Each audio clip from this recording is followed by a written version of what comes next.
Hey, what's up? Welcome to Movie Dumpster Season 4, Episode 13. Today we're talking about Kolobos from 1999, directed by Daniel Liaudowicz and David Todd Oakvirk. I'm Joel Escola. I'm Sean O'Rourke. I'm Connor. This podcast will be broadcast in 4x3 to preserve Zack Snyder's original vision, McGraw.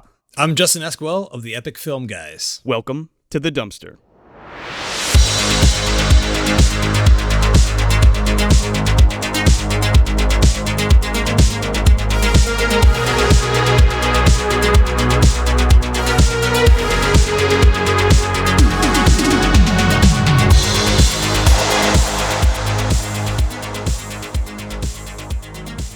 I've been sitting on that joke for God knows how long. Since the dawn of time. Guys, we're back. We're back in full effect. The fucking dumpster pack is back, Jack. Oh my God, my heart's fucking beating into my fucking chest. With a Snyder Cut reference in July. Thank you very much, Connor. Just slide it right in there. I don't think you've even watched it yet. No, and I'm still kind of good. I mean, I've heard good things, but I'm also good. I just love that disclaimer at the beginning. It makes me laugh. I don't know why, because I don't think I'm like, why was it there? Don't tell anybody, and they won't think about it. I guess, question mark. I guess before we get rolling, Connor, if you just want, if you had something to say, you wanted to just bring yourself back into the fold, back into the glorious dumpster. I'll keep it brief just because I don't want to. Yes, this isn't the Oscars, right? We'll hit you with the fucking wrap it up button. You'll play me off. Yeah. Also, my whole new attitude is like always forward, so I don't want to dwell on like the past few months. But like, I do want to say thanks to a few of the listeners, Sergio, John, CJ. You guys are saints. You guys have reached out to me a lot in the past few months. But I took a vacation. I cleared my head. I came back just empowered and renewed, and I feel fantastic. It's felt a lot longer than it actually has been for me personally. But yeah, holy shit, I feel really, really good, and I feel really good going forward. So yeah, let's bang on forward. Awesome, dude, and we're fucking psyched to have you back. Shit sucked, but I'm better. So not only is Connor back here with us, but we have an awesome guest with us today, Justin from the Epic Film Guys podcast. What is going on, dude? I am extremely honored and happy and pumped and fucking psyched to be here tonight. I can't tell you enough, man. This show, I swear to God. So I'm just here for love, man. Let's show some love. I'm all about it, man. Fuck yeah, dude. Let's show some love by watching 5 people get butchered in a home. Yes, exactly. That's how we do it. In John Kramer's protege's fucking house. Yeah, I'm gonna. I'll talk about that. Yeah, we'll get to it. I got to meet Justin in the flesh at the Mahoning Drive-In Theater for CritterCon, where we got to meet the Kyoto brothers and watch fucking Critters 1 and 2 and 35. It was great. We took some pictures with the spaceship and the giant critter ball and shit. I don't know if you cats saw that on Instagram, but that we had a very good time.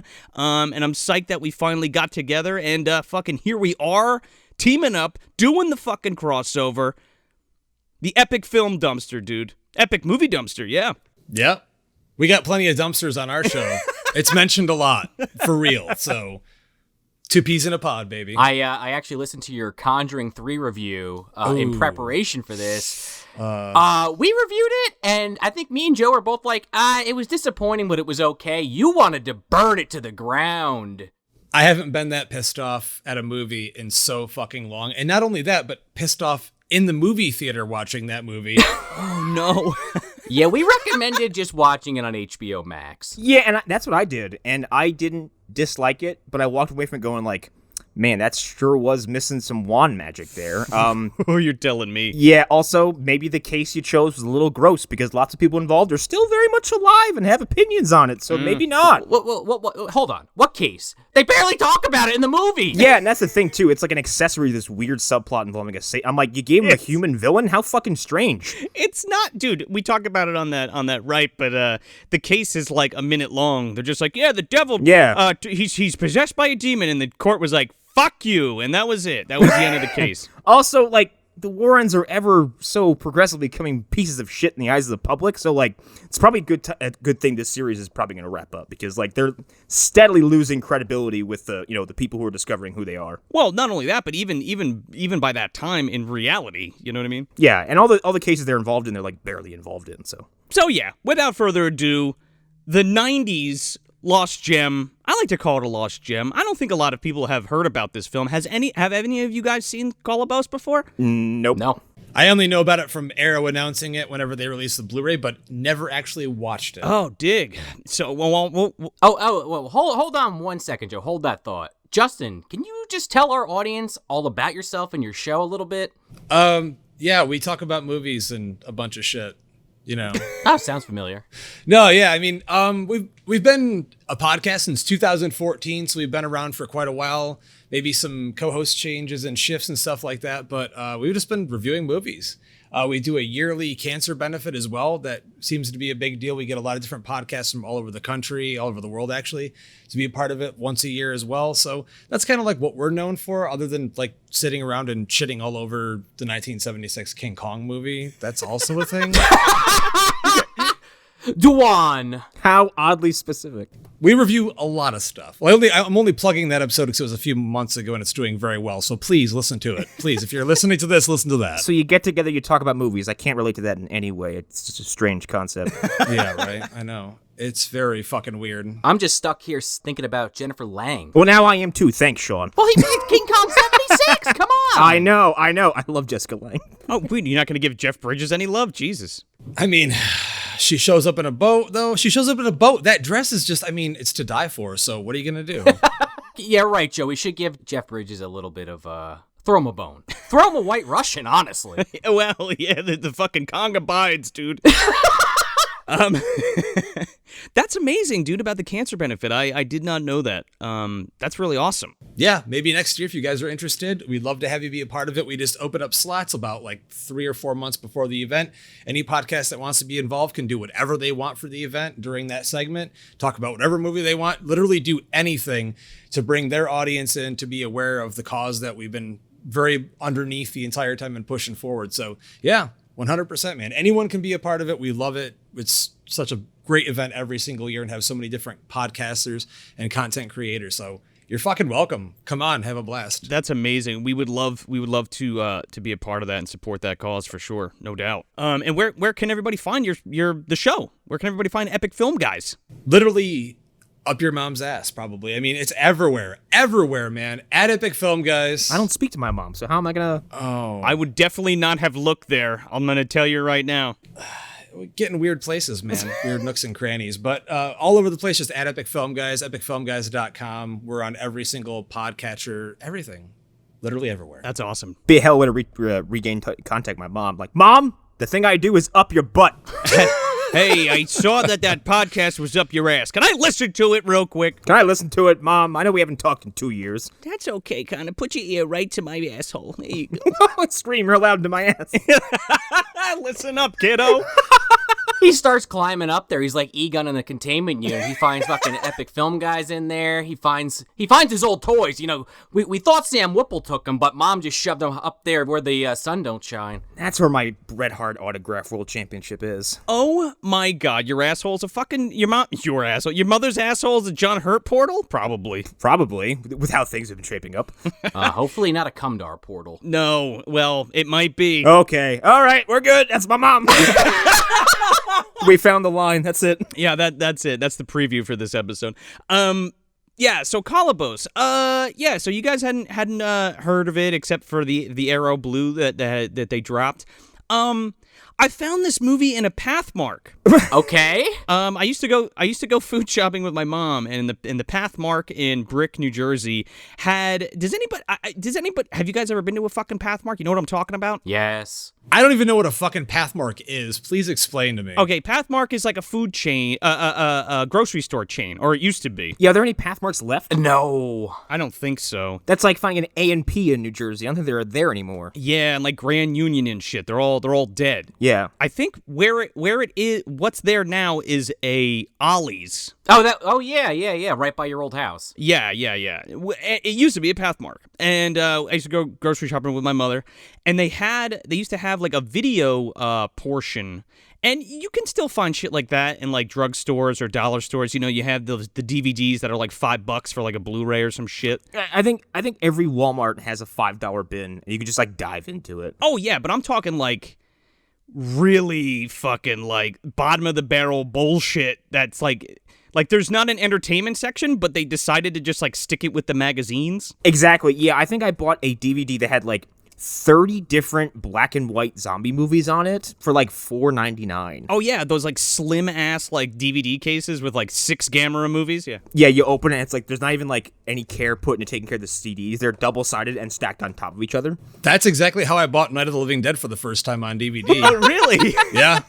Yep. Local grocery store had it on in like a fucking black basket on the edge of like the greeting cards, and I was like, "Oh my god, Night of the Living Dead! I don't own this." Weird. On DVD. Now I have to buy it. That's exactly what I'm talking about. They used to have these racks of VHS at the time. You know, DVD wasn't out yet. They used to have tapes by the magazines, and I used to be like, "Oh, you know," that used to be my thing. We used to go to the Pathmark. My mother let me like hang out for like a couple minutes and just try to see if I could find a movie that I wanted. I got Troll 2 off that rack. I got a few things off there, but one of those flicks was Kolobos. And let me tell you something. If you've seen, we're going to post it on the Instagram, but if you've seen the original cover for this film, it is nothing like what happens in the film whatsoever. Is the original cover the one I keep seeing where it's like that orange background with like a silhouette on it? No. Is it the white one? Or I looked at all the cover art. I can't tell like which one it would be, but the VHS one was there's like a chick and she's got like dark lipstick on, and there's like the monster. There's a monster, right? Yeah, there's a monster on the side. What? And that's why I grabbed it originally, because I was like, you know what it reminded me of? That movie Grimm. You guys remember that movie from the 90s? I don't know. We'll get back to it. Anyway, I picked it up. It sold me too because it had like that holographic foil cover shit all over it. Oh yeah, that always gets you. Yeah, man. And that was how I fucking found this movie. Wow, I just found the cover you're talking about. That is Grossly misleading. There's another cover that looks like it was drawn like in the style of Scary Stories to Tell in the Dark. It's got this black and white face on it, and it's got like a house beneath it, but it's yeah, that's the one that I thought he was talking about. Yeah, it's all muted. It looks kind of cool actually. Speaking of Scary Stories, we'll get to it, and the Stephen Gamble ass shit that's in this movie.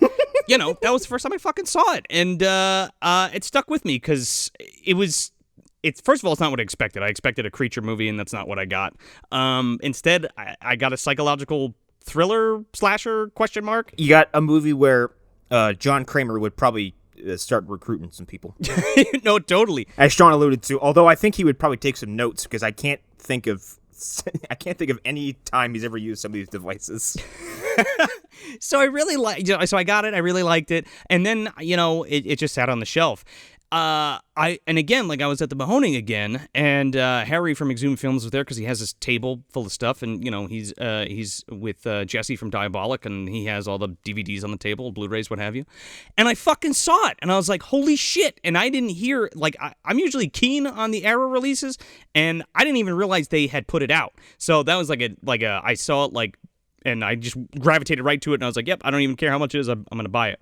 And I actually watched that instead of my tape for this review because I needed to see it in its full form, its pure form. And of course, it's amazing. I mean, Arrow always does a bang-up job. It's a beautiful transfer, I just have to say. Dude, it looks great. I watched it on Tubi, and I can't say I had any issues with the quality. It looks fantastic. It's one of those things where I hadn't, I watched the VHS of Ghostbusters so many times. When I saw it for the first time on DVD, it blew me away. It was like watching it for the first time again because I was like, what have I been doing? Yeah, it's not pan and scan, and you could see everything on the going on the sides. Oh yeah, full screen to widescreen on that is facking life changing. Yeah, so there's not too much trivia stuff for this. The directors Daniel Leitowich and David Ackford, they haven't directed anything else. I think David wrote some movie about zombie thugs or some shit from 2006.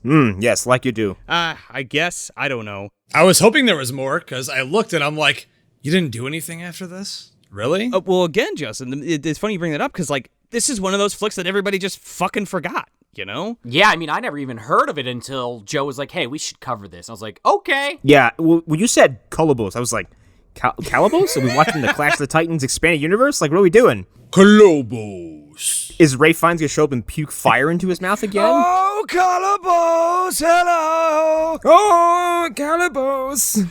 You know, that's why I saw it. I picked up the arrow blue, and I was like, fuck, I forgot about this. Let's do this. And it just clicked. It made sense for us to do it together. Why not? But yeah, not too much other than the fact that like David Collins did the effects for this, and Elizabeth Villamarin.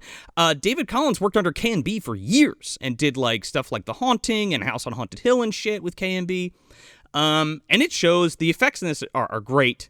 And Elizabeth worked on May and the Land of the Lost remake, and just recently Wonder Woman, 1984, I believe. Either the first one or the second one. Oh, I've never seen May, but like I've seen clips from it, and it's something I've always been like, I wonder what that's all about. So Justin, what we like to do on the show is have our guest give a brief plot crunch of the film before we kind of get into the what would you say, saw blades and guts today? I think that's what we're going at. No problem. I got you. I have got you perfectly. Hook it up.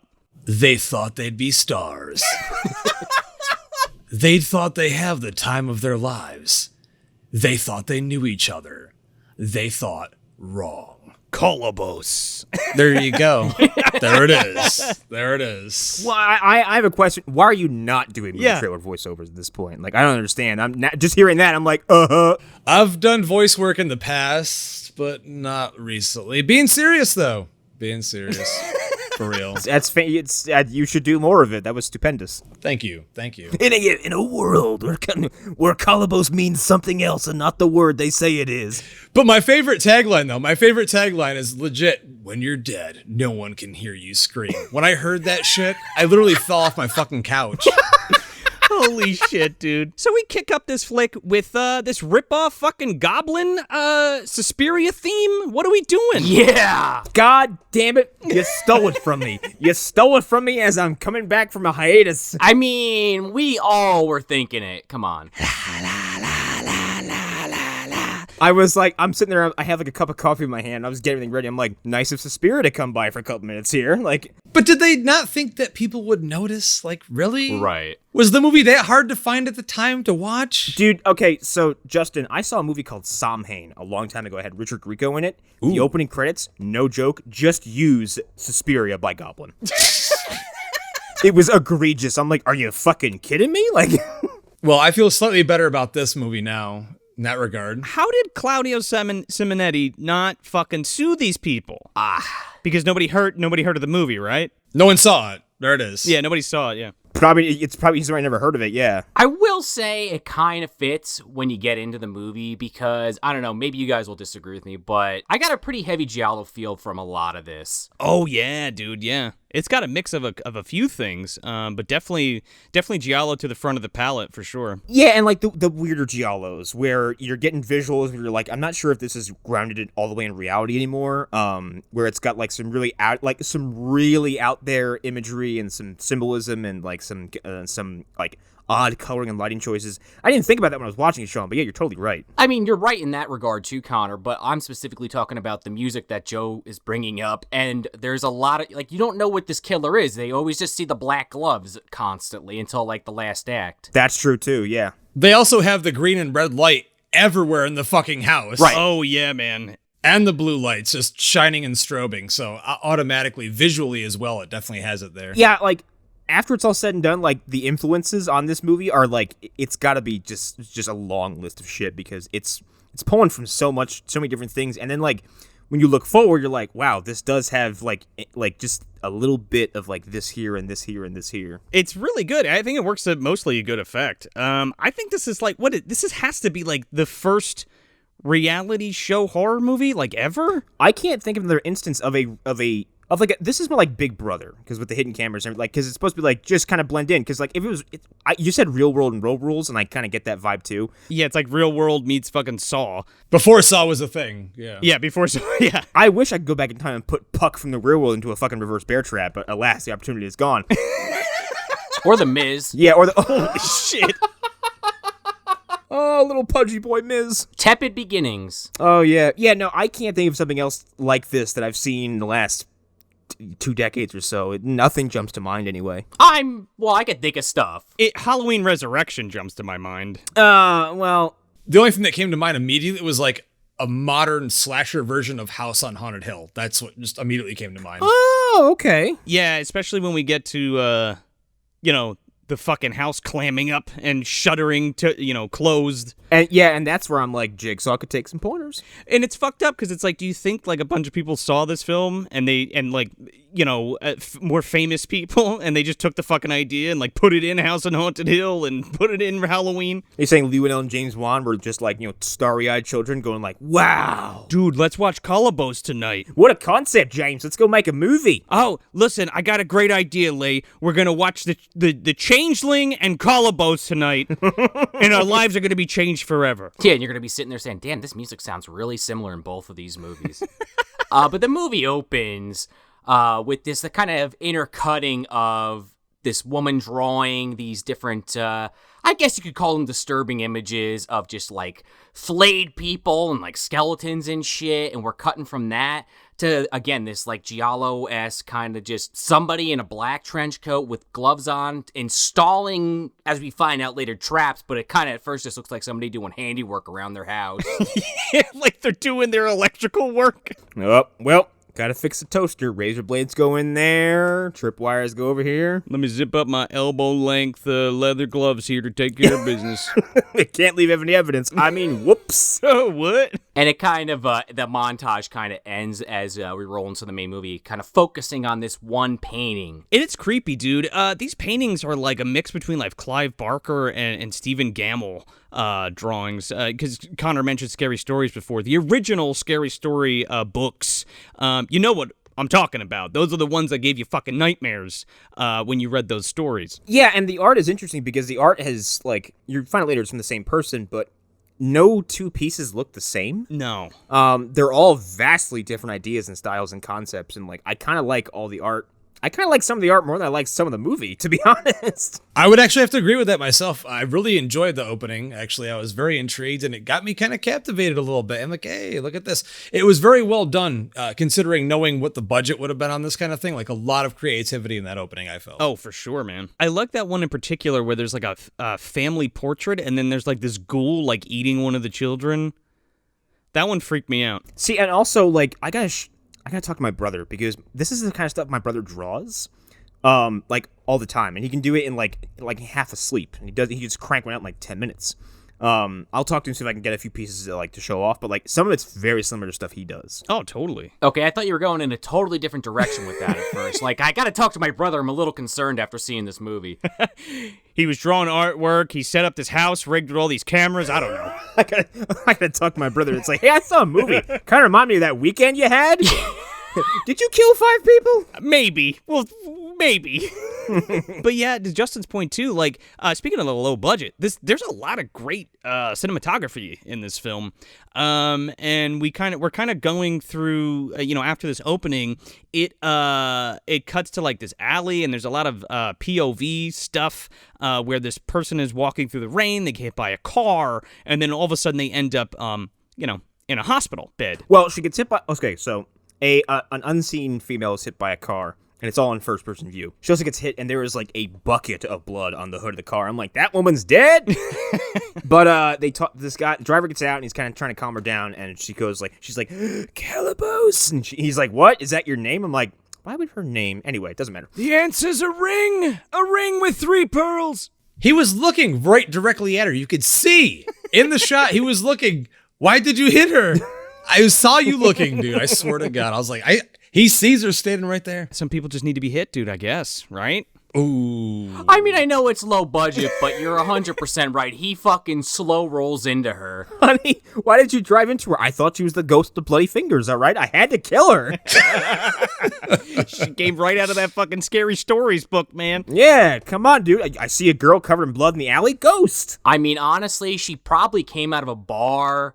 There's this guy there with these pop-up funnies. Sometimes people come out of them. I don't know. See, I got this story about a girl covered. Oh, where you going? Come back. I'm not fine. This one's going right in the trash. Look, man, it's about she's got a razor blade. It's called Kolobos. All right, and she fell into a well, and down the bottom of this well was a bunch of razor wire.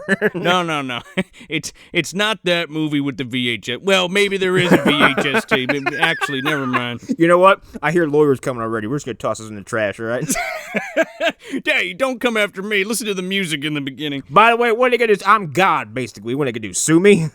So yeah, we get a lot of first-person POV. She's in her. I love all the first-person stuff because it's Yeah. right away you get a sense that like not all is what it seems because she gets hit. This guy's talking to her, and then it slowly makes its way to like a POV shot of surgeons over her, and me being working in the medical field, it drove me insane. I'm like, why are you all so fucking close together? It's like those one of those creepy shots where there's like that big light over and there's like surgeons like in a circle, like Jacob's Ladder kind of looking shit almost. Yes, and it's like a fisheye lens where everyone's so close together and their heads look huge, but like they're talking in a manner of like they're almost making fun of this girl. They're like, oh, look at her did that. Let me cut your ribbons, blah blah blah. I'm like, just Oh, your face is all fucked up. yeah, actively making fun of this person, but the way it's filmed, the way they're acting, the way it's presented, you're like, is this reality or is this person's brain firing off, random impulses or whatever the hell it is? And then just, is this a dream? Is it a hallucination?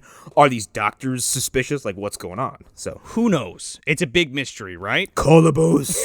Kolobos, period. Kolobos TM. So she's sitting in this bed, and she's all bandaged up after the surgery, and I don't know. She's got like this person, like a roommate in a hospital that's watching like funniest home videos or some shit, reading a newspaper, and the doc comes in with a detective, and she's basically like, hey, you just woke up, but I'm gonna have this guy come in here and ask you all these questions. You ready? Here we go. And the cop's like, hey, do you remember anything from what happened to you? Blah blah blah. And she's like, no, I have.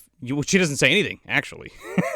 And they leave, and Chatty Cathy next to her is like, he's like, oh, the doctors come in and they don't know what the fuck they're talking about or whatever. But hey, you know what I like to do? I like to read the classifieds and see these people that have it worse than me because it makes me feel better. Look at this one. It's the plot of the movie. I'm going to read it to you. Here we go. I think she had a script, actually. I think Baldwin dropped it off for her. It was Baldwin's newspaper. That's Baldwin in drag. Are you kidding me? He's just there. Oh man, it's like the alternate universe Baldwin in this case, right? Yeah, and then but beneath next to the bed, you can't see him because he's ducking out of sight, is John Hurt just sitting there just rubbing his hands together. He's like, my plan is complete. Yes, I'm back. Welcome. This movie does a pretty great job at telling a very non-linear story. Yes. It's a pretty good way to tell this story, especially the way they're trying to hide certain details as the movie progresses. Yeah, and she basically breaks it down as to, like, there's this ad in the classifieds, and it's like, hey, contestants wanted for this film experiment thing, freeloaders, artists, and or whatever need apply to be part of this film experiment where, you go into a house and we're going to videotape you just being you, and we're going to capture it all on VHS. And I think the best part about that reading after that is you hear the line, "You could pass as a runner-up in a King Tut lookalike contest." yeah. Dude. First of all, what a shitty thing to say. Your roommate in a hospital. Burn. And to piggyback off Sean's point, like the way it's filmed, the way it's being presented, I wasn't even sure who the POV character was because then you get a roll call of the characters essentially, and all you know is this is a female. You don't know who it is. They don't give you a name yet. So, and then you're presented with three. You're like, I don't know who this is. I mean, as soon as we see Kira, I'm like, okay, she's got the drawings. It's her. Yeah. Yeah, exactly. Yeah, but initially you're like, I don't know who this is. So I'm kind of, and so right from the there was intrigue being built in the fact that I truly didn't know what the hell was going on. For sure. And the cat kind of gets out of the bag, fairly quickly, because, like Connor said, first we get, like, these taped, like, interviews of these people, like, submitting to be part of this experiment, right? Yeah, like Tina. Oh, wow. The 90s called. Piss Girl, I lovingly referred to her as. As what? Piss Girl, because she pisses in this guy's fucking cup because he honks. Customer 79. Yeah. Customer 79, man. He just won himself a nice lemonade. Nice warm one. I could not believe how long it lingered on her pulling the fucking cup down by her crotch. And then I was like, oh, no. Well, she's literally doing like her audition tape for this reality show at her job at the Chunky Chicken. Yeah. Oh my God. It's all connected, man. Who is the fucking kid in Demonic? Mark. Mark. Yeah. Yeah. Mark's her boss. He works the night shift. Oh, yeah, Mark's night shift, yeah. Well, he's off now. I think he quit after he fucking had to fight that werebear. He's like, he gets a phone call. He's like, what the fuck do you mean Tina didn't come to work? I'm gonna drive your fucking chicken mobile into the river. Now, he's probably like, I've dealt with enough shit. I just had to fight a demon. Yeah. It's the day after. Yeah. Again, it's the MDU, Connor. Oh, dude, yeah. But then we go to this other chick, Erica, who's an actor, and I thought it was hilarious that she does her tape like in a very obvious studio with like a fucking blue screen behind her, and she's trying to like elevate herself like on this platform. I think Erica is my favorite character in the movie.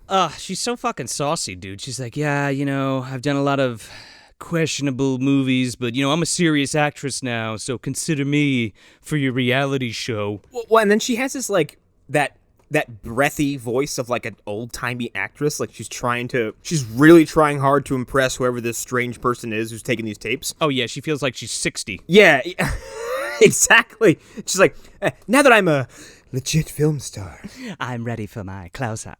and then we get to my other favorite character, who is a result of what you take a hydraulic press and you slam Steven Dorff and Christian Slater together. Oh, we talking about Tom, the comedian? And we're talking about Tom, the comedian. Oh, he was my favorite character. I thought I would hate this guy, and he was cracking me up the whole time. Oh yeah. Mr. Douchey. Oh, he's douchey, all right. Yeah, Bobby Bedhead, yep. He's fantastic. I love this guy. Well, the snow bunnies have arrived. Yeah. I don't know what that shit like pissed me off, but I was laughing. I don't know, something about it, the cadence, I guess. I also love his like. So his introductory scene is him doing a comedy show at a convention for the empowerment of women. He's telling these fucking awful ass jokes, but like the staging of the show is all these women just standing shoulder to shoulder in this tiny ass space. I'm like, who directed this? The WWE? Why are you standing like that? He's cutting a promo, dude, yeah. He's cutting a promo with these fucking old ass ladies in this fucking room. He's awful. Who is this guy? He's terrible. I love it. Also, I guess it's Christmas or something because, like, I just hear Christmas music playing in the background while he's trying to hit on this other woman. Oh, yeah. I'm like, okay. Well, yeah, this cougar comes up and she's like, oh, well, hello, you're quite the funny man. By the way, I'm a man, and that's the joke. Yeah, rough. It's like, all right. Welcome to the 90s. Every movie has at least one joke that really just makes me cringe. And Tell me why you needed that. I couldn't tell you why. again, it's the 90s. I don't know. I think he says a few things that were just a little like off color for like nowadays, but also like this movie came out in 99, and I just at this point I expect it when I see a horror movie from this time period, so I just kind of it's completely inappropriate, but I just roll with it. Of course. No, sure, and it's not like he drops the F-bomb or anything like that. He's just like, oh, No. sorry, and then fucking, 23 skidoos out of there, that's all. It is very brisk and very, I guess, tame in comparison to other like jokes of its level. But and then we meet we don't meet Gary Bear. Yeah, but do we meet Gary in a In a college dorm or something? yeah. So is this pre the Christmas, what was that? Christmas Wish? Where the fucking dryer? Oh, holiday swap. Oh, I don't think this is the same Gary. It's different Gary, you think? It's got to be. Well, yeah. Tiny Gary is very is alive and well somewhere. With his imaginary friends. He's doing fine. Well, okay. First of all these guys like Erica, Tina. We meet Kira in a few minutes, and then Tom. All convincingly look like they're in their 20s. And then Gary rolls up and I'm like, you're someone's dad. He looks like a low-budget Billy Crystal, dude. He does. or like a weird younger Howie Mandel or something. It's just he looks very strange. Yeah, kinda. Yeah, he's like the film critic guy, and he's like, yeah, I just really want to. He's an intellectual. I mean, did you see the turtleneck, though? I mean, that chin. That chin, for real, though. He might as well have a pipe hanging out of his fucking mouth. That chin and his curly ass hair. Kubrick's interpretation of the whatever.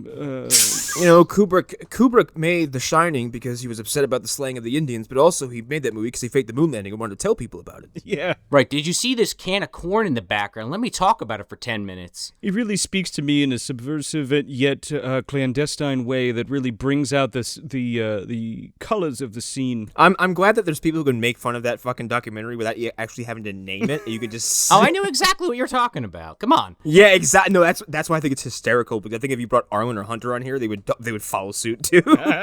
There's a good scene later where they kind of cut into that, the directors. Anyway. But the funny part about this scene is that in the background, a couple of his roommates just come in while he's doing the video and start like mooning him. Oh, yeah. And I guess he just like left that in there. He's like, no, I don't have time for a second tape. I'm very busy. Well, they're just being pure human beings. It's their natural state. Blah blah blah blah blah blah blah. Tom Green's in the corner licking a fucking mouse, feeding it to the snake. I want to hear the cannon. Show me the cannon. So yeah, then we get to Kira, and somebody's filming her, and she's like, "Hi, I'm an artist. Look at my drawings. Oops, I didn't mean to show you this one that makes me look like I'm a fucking crazy person. Hello, I'm not crazy. I draw dead things, and scary pictures." And I guess whoever's directing her, this Dorothy character, is Linnea Quigley in a very small role. I didn't even recognize her. Like, she flew right by me. Who is she supposed to be? Can someone tell me? Because I'm like, I just know her name, but I have no. Who is she? She is, she's supposed to be the woman who runs this, halfway house. Halfway house? Okay. Yeah, for mentally disturbed people that I guess are trying to get back on their feet. See, they called it Harville House, I think, in the movie. Harville, yeah. Here's the thing. In Jersey, there is a halfway home called Harbor House. I thought they said Harbor House, and it almost knocked me on my ass. Yeah. I mean, here's the thing with that. I don't necessarily want to give the ending away, but I'm assuming people have at least watched this. But if not, I'll try not to spoil it. I don't even know if this Dorothy character actually exists, to be perfectly honest. Yeah. That's a good point. I hadn't thought about that until now because I was questioning her like Justin just said. I don't know who she is or what she does, but there's some inclinations later on that like maybe none of this shit happened. Yeah, we're gonna get to the. I mean, Yeah. that's a big final thought and like interpretation to this film. But yeah, she's like showing Kira out as she's about to get picked up to go on this reality show. Man, Tina looks like she just fell out of a fucking Aqua music video. Dude, Spencer's chick. Yeah, dude, straight up. She looks like someone on the cover of an Eve 6 album. She's wearing caffeines. She's got those pigtails in with those like sparkly ball hair ties and like The purple lipstick. yeah. 90s as fuck, dude. She's got jewels on her eyelids. I hated this fucking character so much. So much. I like her. She's fine. She's the fun one. I'm glad she was the first to go. There it is, yeah. Here's the thing: when you piss into a cup at a fast food restaurant on camera, you start to lose me a little bit. I mean, yeah. I'm like, But I was like, okay, well, that was kind of fucked up. But okay, she's like a teenager or a young adult, sure. She hates her job. She doesn't care. yeah. But then when she gets in the car and she's like, "Oh, you're from the Wacko Shacko, whatever the fuck it is, the Wacky Shack." Yeah. She's like, yeah. Oh, I didn't mean to offend you. Yeah. Oh, I'm sorry. That place only holds psychos and serial killers. Oh, oops. I'm just gonna keep calling you crazy for the rest of the movie, okay? Oh, and a quick side note. While I was watching this movie on my Xbox, I could not figure out for the life of me how to turn the subtitles off, so I had that added bonus the entire film. Oh, sweet, yeah. All the rustling trees and doors open, doors close. I've got one later on because I watched it on Tubi. It described an action happening off screen. But like not an action that you needed to know about. It was the funniest fucking thing. Like So just real quick before I mean, this doesn't happen again until later in the film, but we cut back to the hospital, and we get the doctor coming in again with some other consultative doctor, and he's like, "Oh yeah, she was a cutter or whatever," and she's like, "Well, how do you know?" She's like, "Well, because she's got fucking cut marks all over her wrists and shit, like she tried to slit her wrist before, and they're trying to see if like the face wounds she has were self-inflicted or not." And she's like, he's like, "That's crazy. There's no way she could have did that herself because it was so painful." And she's like, and the other doc's like, "Oh, what is she on? She must have been on drugs." And he's like, "Nah, she was clean." And he's like, "Well, is there anything else that I should know or whatever?" And she's like, "Well, she kept saying Kolobos when she came in." he's like, "Those monkeys?" And he's like, "Wait, what does Kolobos mean? I don't know. I guess I should have got a dictionary instead of being a doctor or whatever. Thousands and thousands of dollars. You should have just went and bought a fucking $2 dictionary, bro. Yeah, and also like he's a character in I think the detective like they both get I guess Joe Estevez out of the movie. Like as soon as they show up, like oh yeah, detective shows up. He's like, "What happened? Cool, bye, gone. Go home, detective." Yeah, go home. Goodbye, Joe. Goodbye, Doc. Real quick, Kolobos in Greek means cut short. So it also refers to a genus of monkey that don't have opposable thumbs. And the term kolobos is referring to a mutilated or cut short appearance of their hands. There it is. Because they say mutilated in the movie, if I'm correct in saying so. Yeah. Yes, but it's referring to the first dictionary, the first meaning you come up if you Google it is referring to like a genus of monkey, and the mutilated aspect of it is because their thumbs just didn't grow, so they have this weird stunted look on their hands. Yeah, Zeus did it, man. He cut it off. Yeah. Yeah, he's like, "Fuck you guys! I'm fucking Zeus. I'm a dickhead." Just wanted to bring that up because it's the name of the fucking movie, for Christ's sake, but like, yeah, it comes up a lot and what it means and how it's. Can you imagine if this movie was actually a hit and people trying to pronounce it? Oh yeah, when they talked about it, Kolobos. You're both being generous. I worked at 3 movie theaters, all right? The things I heard come out of people's mouth. I had someone walk up to me and go, "I'll take one for The Conjuring." Oh my God. Kolobos. Take one for Calibus? I'll have a Calibus, please. I'll take 2 for calisthenics. 1 ticket to Columbus. After we get that little flashback to the hospital, we go back to the events that already happened, and she's in the car, and they pull up to this house, and fucking comedian guy's already there, and this is where he drops that Snow Bunnies line Justin was saying earlier. And then he calls himself, he's like, "Oh, I'm a gangster of love. You need any help, ladies?" And they're like, "Get the fuck away from me, you creepazoid." Well, Tina, she's like, "Oh, take my keys, don't scratch the paint." Yeah, because he's like, I'll bring all your bags in. This girl's crazy. Make it with her instead of me. She's out of her mind. Well, she runs in and she screams, and then Kira and Tom are like, "Oh shit," and they run into the house, and she's just like jumping on the couch like a fucking 10-year-old, like, "This is the bomb!" Oh, I made my family disappear. I love when she says this is the bomb. I'm like, "Yep, I'm in the 90s. Oh, dude, just to let you know, just to remind you. They have a fucking coffee table that also functions as a fish tank. Oh my fucking God. I swear to God, I didn't know that existed. When I saw that, I was like, can I get that now? It's pretty awesome, dude. Please? I would like to know how they feed the fish. Is there like a part that comes out at the top, or are the fish all dead like Disco Stew's? Disco Stew's shoes? Yeah, in The Simpsons, yeah. I was going to bring up those platforms, dude, because weren't those a thing in the 90s? The fish swimming in them? Oh, like a resurgence? Yeah, maybe. Yeah, Spice Girls, man, the platforms. Yeah. Which is probably why The Simpsons made fun of it. Disco Stew can't feed his fish. Cool idea, though. And then they're just basically like checking the house out, and like you guys were saying earlier, it's kind of like a Big Brother kind of setup. And there's like an upstairs and a basement, and it's open floor plan, and they're kind of walking around checking the rooms out. I did love that, like, as they're going to the house, it's like the camera's moving backwards, and it's Kira and Tom looking in the rooms, and Tom, his crotch might as well be magnetized. He is attached to Kira's backside the whole time. Like, he doesn't leave her side as they're looking in rooms. It's so funny. Oh, man. They go through the house, and it turns out that Erica and Gary are there, and they like play a goof on him in the basement with these mannequins that are there for some reason. You know what Erica reminds me of? She reminds me of what's-her-face from Friday Part 7. Tina! Not Tina, the bully. The one who's like, oh, ha, ha, ha, ha. The one who gets a fucking axe in the head. Oh, geez, I don't remember. There's a lot of those in that series. I was thinking a second-rate Natasha Henstridge myself. Yeah, Justin, this is before Natasha gets in that fucking cocoon, you think? Maybe. Yeah, a little bit. Little bit.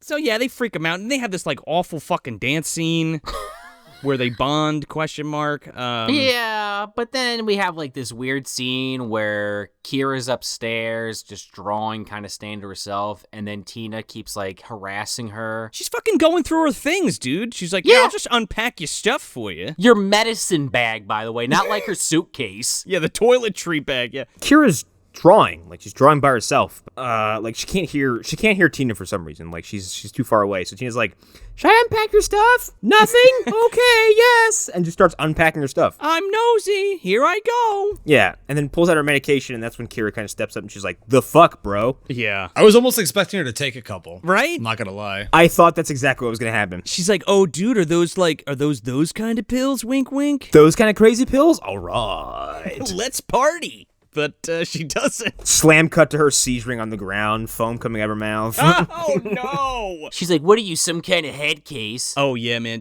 She's like, no, it's anxiety medicine. Tina, you're a fucking head case. Yeah, but she's like, oh, you came from that fucking Havel house, right? You crazy? That's right. You're like a fucking psycho or some shit, aren't you? She's like, nope. I'm all right. Why don't you just go downstairs? I'm fine. I'm not an alien. You can let me inside now, all right? I didn't tie a noose up behind me. I'm all better now. There's no spaceship in the basement. What are you talking about?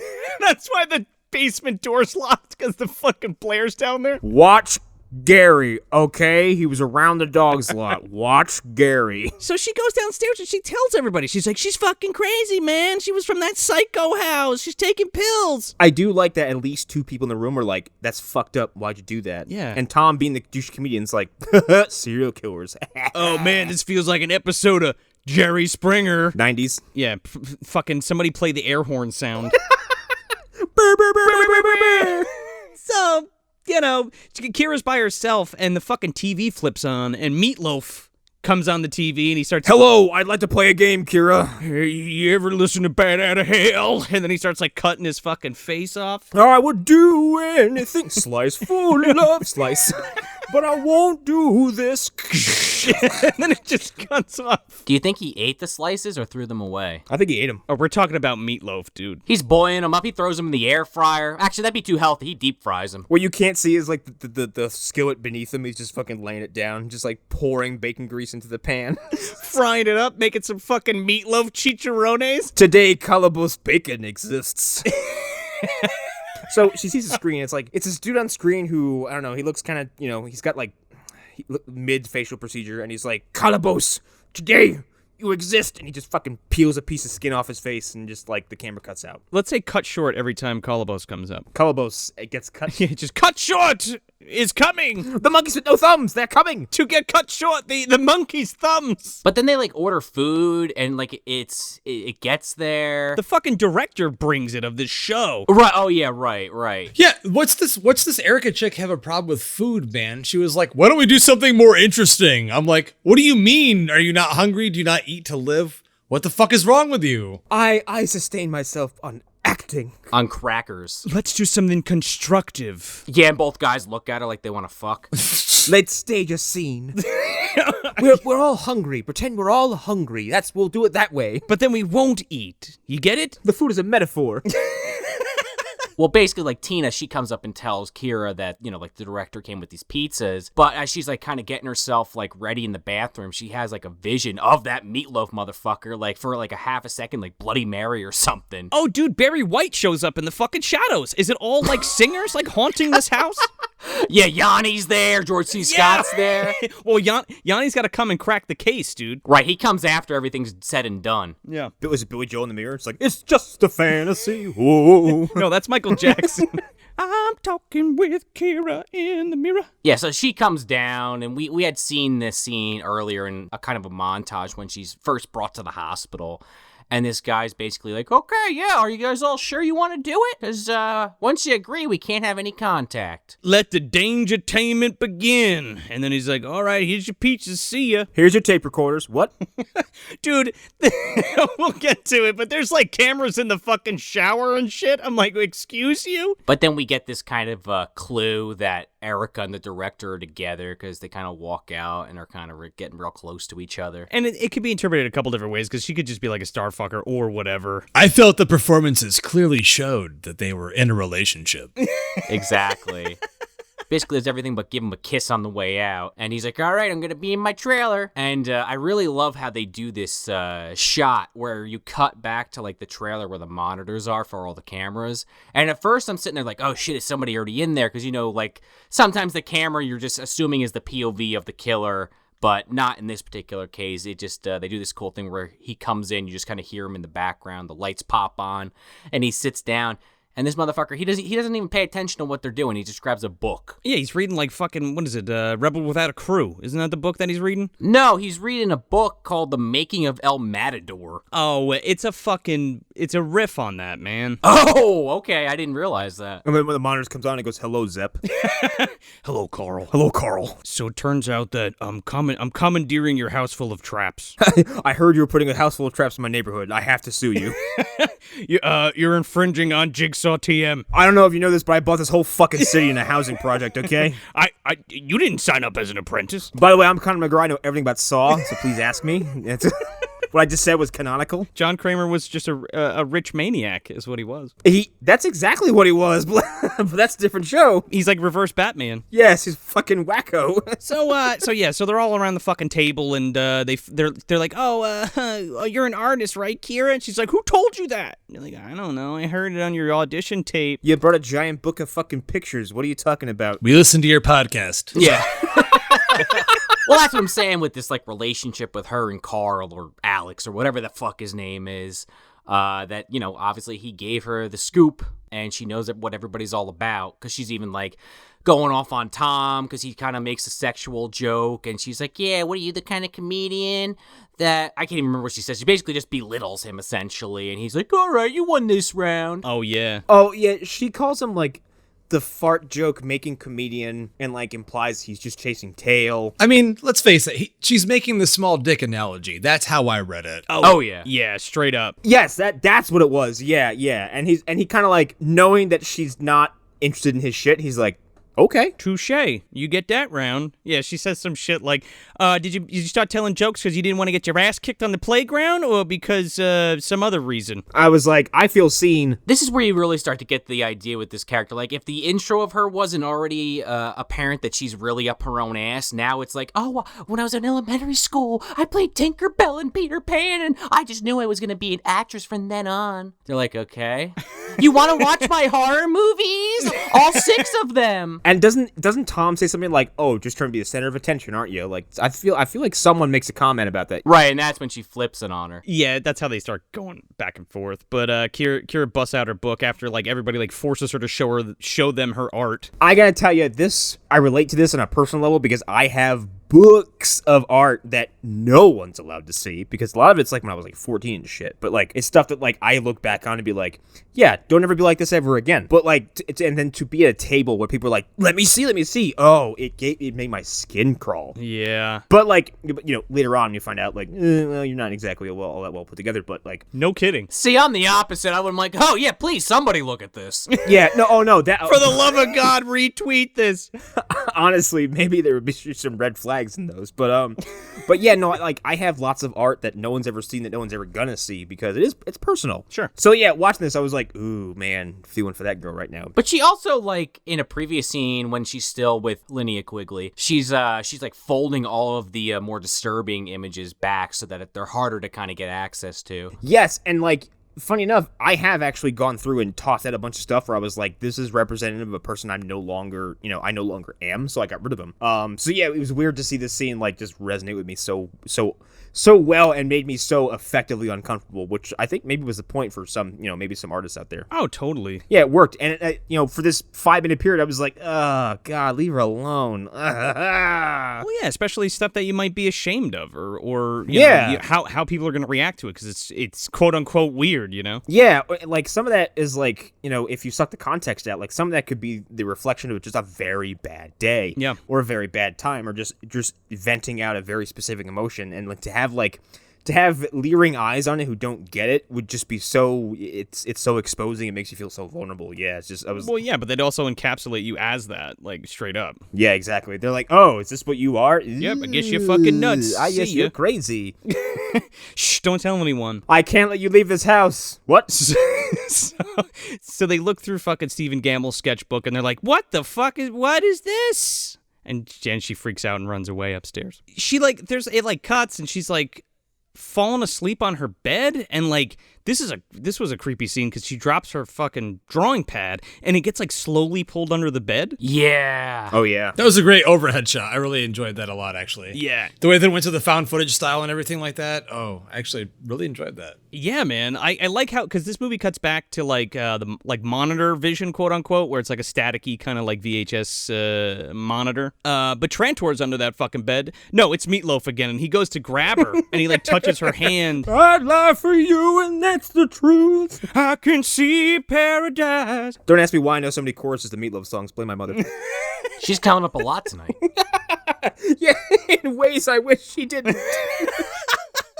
Erica makes everybody watch her fucking shitty movies, like, what is it, the Slaughterhouse Factor? Dude, I want to see the Slaughterhouse Factor. I do too. It looks like bad, like, SOV stuff. Sign me up. Funny Van Druven. I also like that, like, Tom is like, yeah, that's Friday the 13th. She's like, no, there's a female killer. He's like, yeah, fucking Friday the 13th, duh. No. Right, exactly. That was a pretty good commentary. But no, that was Jason. Duh. Jason, I've seen that movie 100 times. Yeah. And then Drew Barrymore's boyfriend gets killed. Yeah, guts him like a fish. There you go. And then I love how Gary's on the couch like, no, yeah, I love blah, blah, blah, blah, blah, artistic blah, blah, blah, blah, blah, blah, blah, blah, blah, blah, blah, blah, blah. And I love how it cuts to Tom and he's like, what the fuck are you talking about? yeah, because the scene he's like filleting basically is just a scene where someone gets an axe to the chest and they fall over. And Gary's like, oh, the juxtaposition of this scene and that scene, and oh, the way, the emotional resonance and blah, blah, blah. The way it tells the story of your character's arc and yeah. You obviously don't understand cinema. Yeah, and Tom's like just eating popcorn like, what the fuck ever, He's like, this dude. movie's shitty. What are you talking about? Yeah, this movie sucks. What are you doing, Gary? Gary's trying to fuck is what he's trying to do. Stop trying to get laid. It's embarrassing. There's a question here, though. I heard a wine cellar earlier in the description of this house. Why were they all sitting there drinking soda? Yeah, right. For real? It's the 90s. I know Tina's doing poppers or some shit, right? She's got fucking, I don't know what. She's got some Coke or something. Tina probably, definitely, most likely, absolutely had a Coke nail. We never got to see it. Yeah, I guess so. Speaking of soda. Yeah, they're on like Slaughterhouse Factor like 4 or some shit, and everybody's asleep. Yeah, and Erica's like, hey, Tina, since you're getting up, even though she's seated on the couch, can you grab me a soda if there are any left? And she's like, yeah, okay.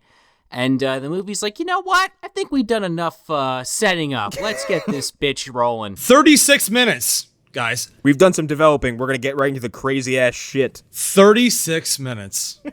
I swear to God. We probably could have cut that in half because I actually do like a lot of what this movie's doing, but I agree it was a little too long. The thing is, though, this happens as I was starting to feel like, all right, let's move this along. Yeah. Shit, yeah, it's on that teetering point, right? Yeah. And it brings the goods straight up. Holy shit. When I was talking to you guys last night and I was like setting all this shit up and doing tests and sent you guys a text like, oh my God, what is happening in this movie? This is what I was referring to specifically. She goes to get a soda and she tries to like open up a pantry door, or we find out later it's the basement door. She tries to open up and a fucking saw blade shoots out of the floor. Dude, from the table or whatever, impaling her. Like sideways. It cuts her right across the chest. So like it fires up diagonally and gets her like from the hip to the shoulder. And she's like, what the fuck? And I'm like, what the fuck indeed? How did that happen? I also really appreciate that there was no like stinger on that. It just like happens and you're like, oh, whoa, what the fuck? Oh yeah, there's no warning. There's no violins being set on fire. There's no cat. There's no like sound effect. Yeah. But I was waiting for it though, I have to admit, because I literally checked the time on it and said, this is 36 minutes. Are they trying to break the convention of the genre or just being fucking lazy? What's going on here? Give it to me. And then seriously, as soon as I thought that in my head, it happened. And then it didn't just happen once. Then the other fucking cupboard opens again and gets her again. Oh man. A fucking sword or something pops out and gets her across the belly. Well, it's another blade, but it cuts her like a fucking pizza slicer. It's like a saw blade launcher with like a laser sight on it. Okay, it reminded me of those Turtles figures that you got. You could fire like little pizzas. The pizzas, yeah. Oh my God, the disc pizza's out of the chest piece, right? Yeah. Yes! Dude, remind me, because I'm pretty sure I still have one. Just remind me. Put a pin in that. I had one for a long time. It's gone now, but yeah, that's what it reminded me of. And like Pizza time. when Jigsaw could take some pointers, like he's never employed machinery this fucking clean. Jigsaw shit is always mangled and fucking rusted and shitty looking. Like, I found mine in a dumpster. What? This is all clean, man. They put out the spread for this bitch. I mean, they paid. They paid. oh, well, I bought a bunch of industrial parks and this is what I have to work with. Spared no expense, dude. This is funded by John Hammond, dude. The two Johns? They're working together. Kramer and Hammond. Yeah. Johnny Saws. Johnny Sauce. I kind of love how they do this special effect, though, where she got cut across the stomach. You can just see all her fucking guts start pouring out, and she's trying to push them back in. That close-up? Yes. They do the close-up of like her flesh separating and she's like trying to push something back in. I was like, ugh. It's like pushing out, dude. It's gross. It's awesome. Yeah, well, Alan Grant's over there like, yeah, and then this thing will spill your intestines, Maybe slicing you across the belly, spilling your intestines. Yeah, and I think someone even says when they go to, like, when she's discovered, they're like, what do you want me to do? Push her guts back in? And he's like, yeah, get a towel or some shit. Maybe let's put a towel over her. Yeah. Just put a towel on her. I'm waiting for the wound to coagulate, man. I don't know. I gotta say, I really thought this was a realistic response to the whole situation that they were put in. Oh, totally. Oh, this is, once the movie got, like... Rolling? Yeah. Again, like what Justin said, like once, like at that point, like when it finally hits the fan, I'm like, oh shit, like, and it doesn't let up. I mean, which is a little unfortunate because I do like I said, a lot of that setup. It gets a little slow once you start getting towards 30 minutes and nothing's really happening. But I wonder how many people just like gave up on it before we got this far. That might have been the case too, man. It's not like tested well, probably. I think the staging before this all happens it is long, but when the payoff is someone gets when they get booby trapped twice in a kitchen by just cabinets and like appliances, you're like, okay, 36 minutes well spent. That restraint benefits the film to the highest degree, I feel like. Yes, it does. But if you're not aware of what you're getting, that's when you might walk out the door. Yeah. I think they took chances in this movie. Like, I'm going to give them a lot of credit because of the fact that, hey, they waited that much time. They're doing the Jaws effect, and don't show the monster until whatever. Don't give them what they want until that point in the movie. And then when they do, it's unrelenting. It's fucking brutal and it's so lovely. So I'm like, okay, I'm good.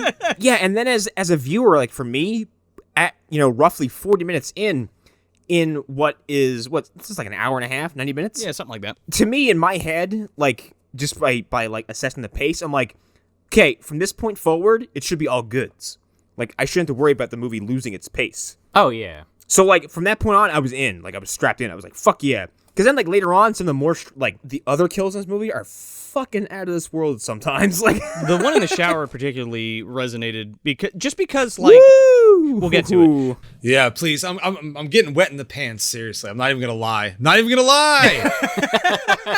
Tina's, like, basically bisected on the fucking ground, and then all of a sudden, Hill House fucking starts clamming up, dude.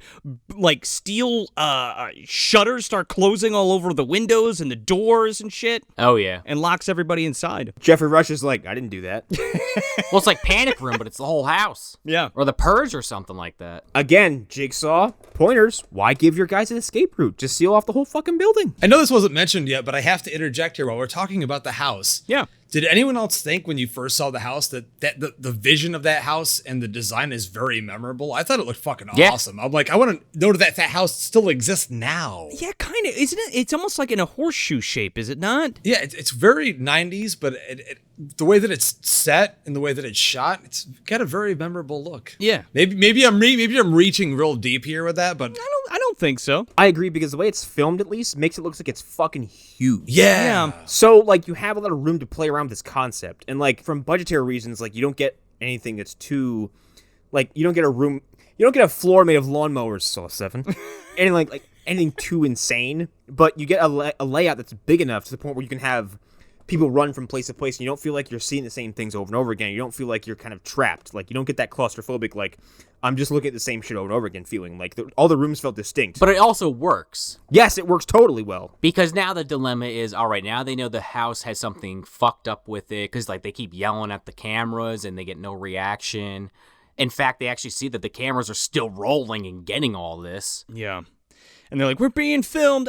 This is crazy. Actually, in a few minutes, this movie reminded me of a movie called Mindhunters with Val Kilmer and Christian Slater. Holy shit. Is that early 90s? That is 2004, I think. It's about a bunch of profilers who go to an island for a field test, and it turns out that like someone, it may be among them or someone from outside their team, has rigged the island with booby traps and is picking them off one by one. Oh, that sounds fun. It's pretty fucking fun. Someone gets killed by liquid nitrogen. Is this pre or post Fat Boy Val Kilmer? I have to ask though. It's pre. He's not in the movie too much, but it's pre. Yeah, like something happens to a character in that movie that is very reminiscent of what happens to the director. Oh God, we'll get to him in a little bit. Yeah.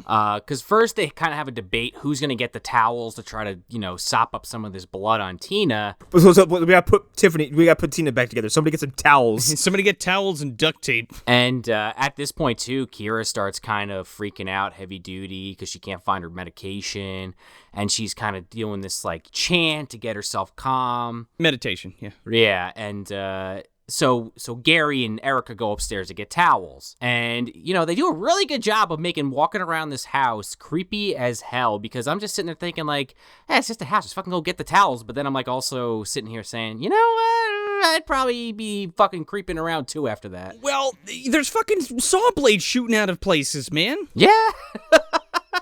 So then they're walking around upstairs and they find this room where they think there's towels. I guess it's the bathroom. When they go to, and like Tom runs up and starts slamming the fucking lamppost, I'm like, go Tom. Tom is like, get me the fuck out of this house. Yeah, they freak out and they're like, look, we're not getting out of here until we bandage up Tina. So yeah, then they go get the towels.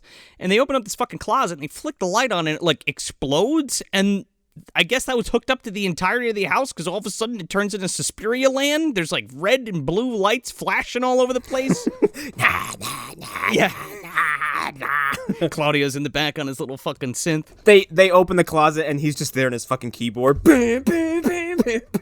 We bought about 15 strobe lights from Spencer Gifts for this movie. Oh yeah, dude.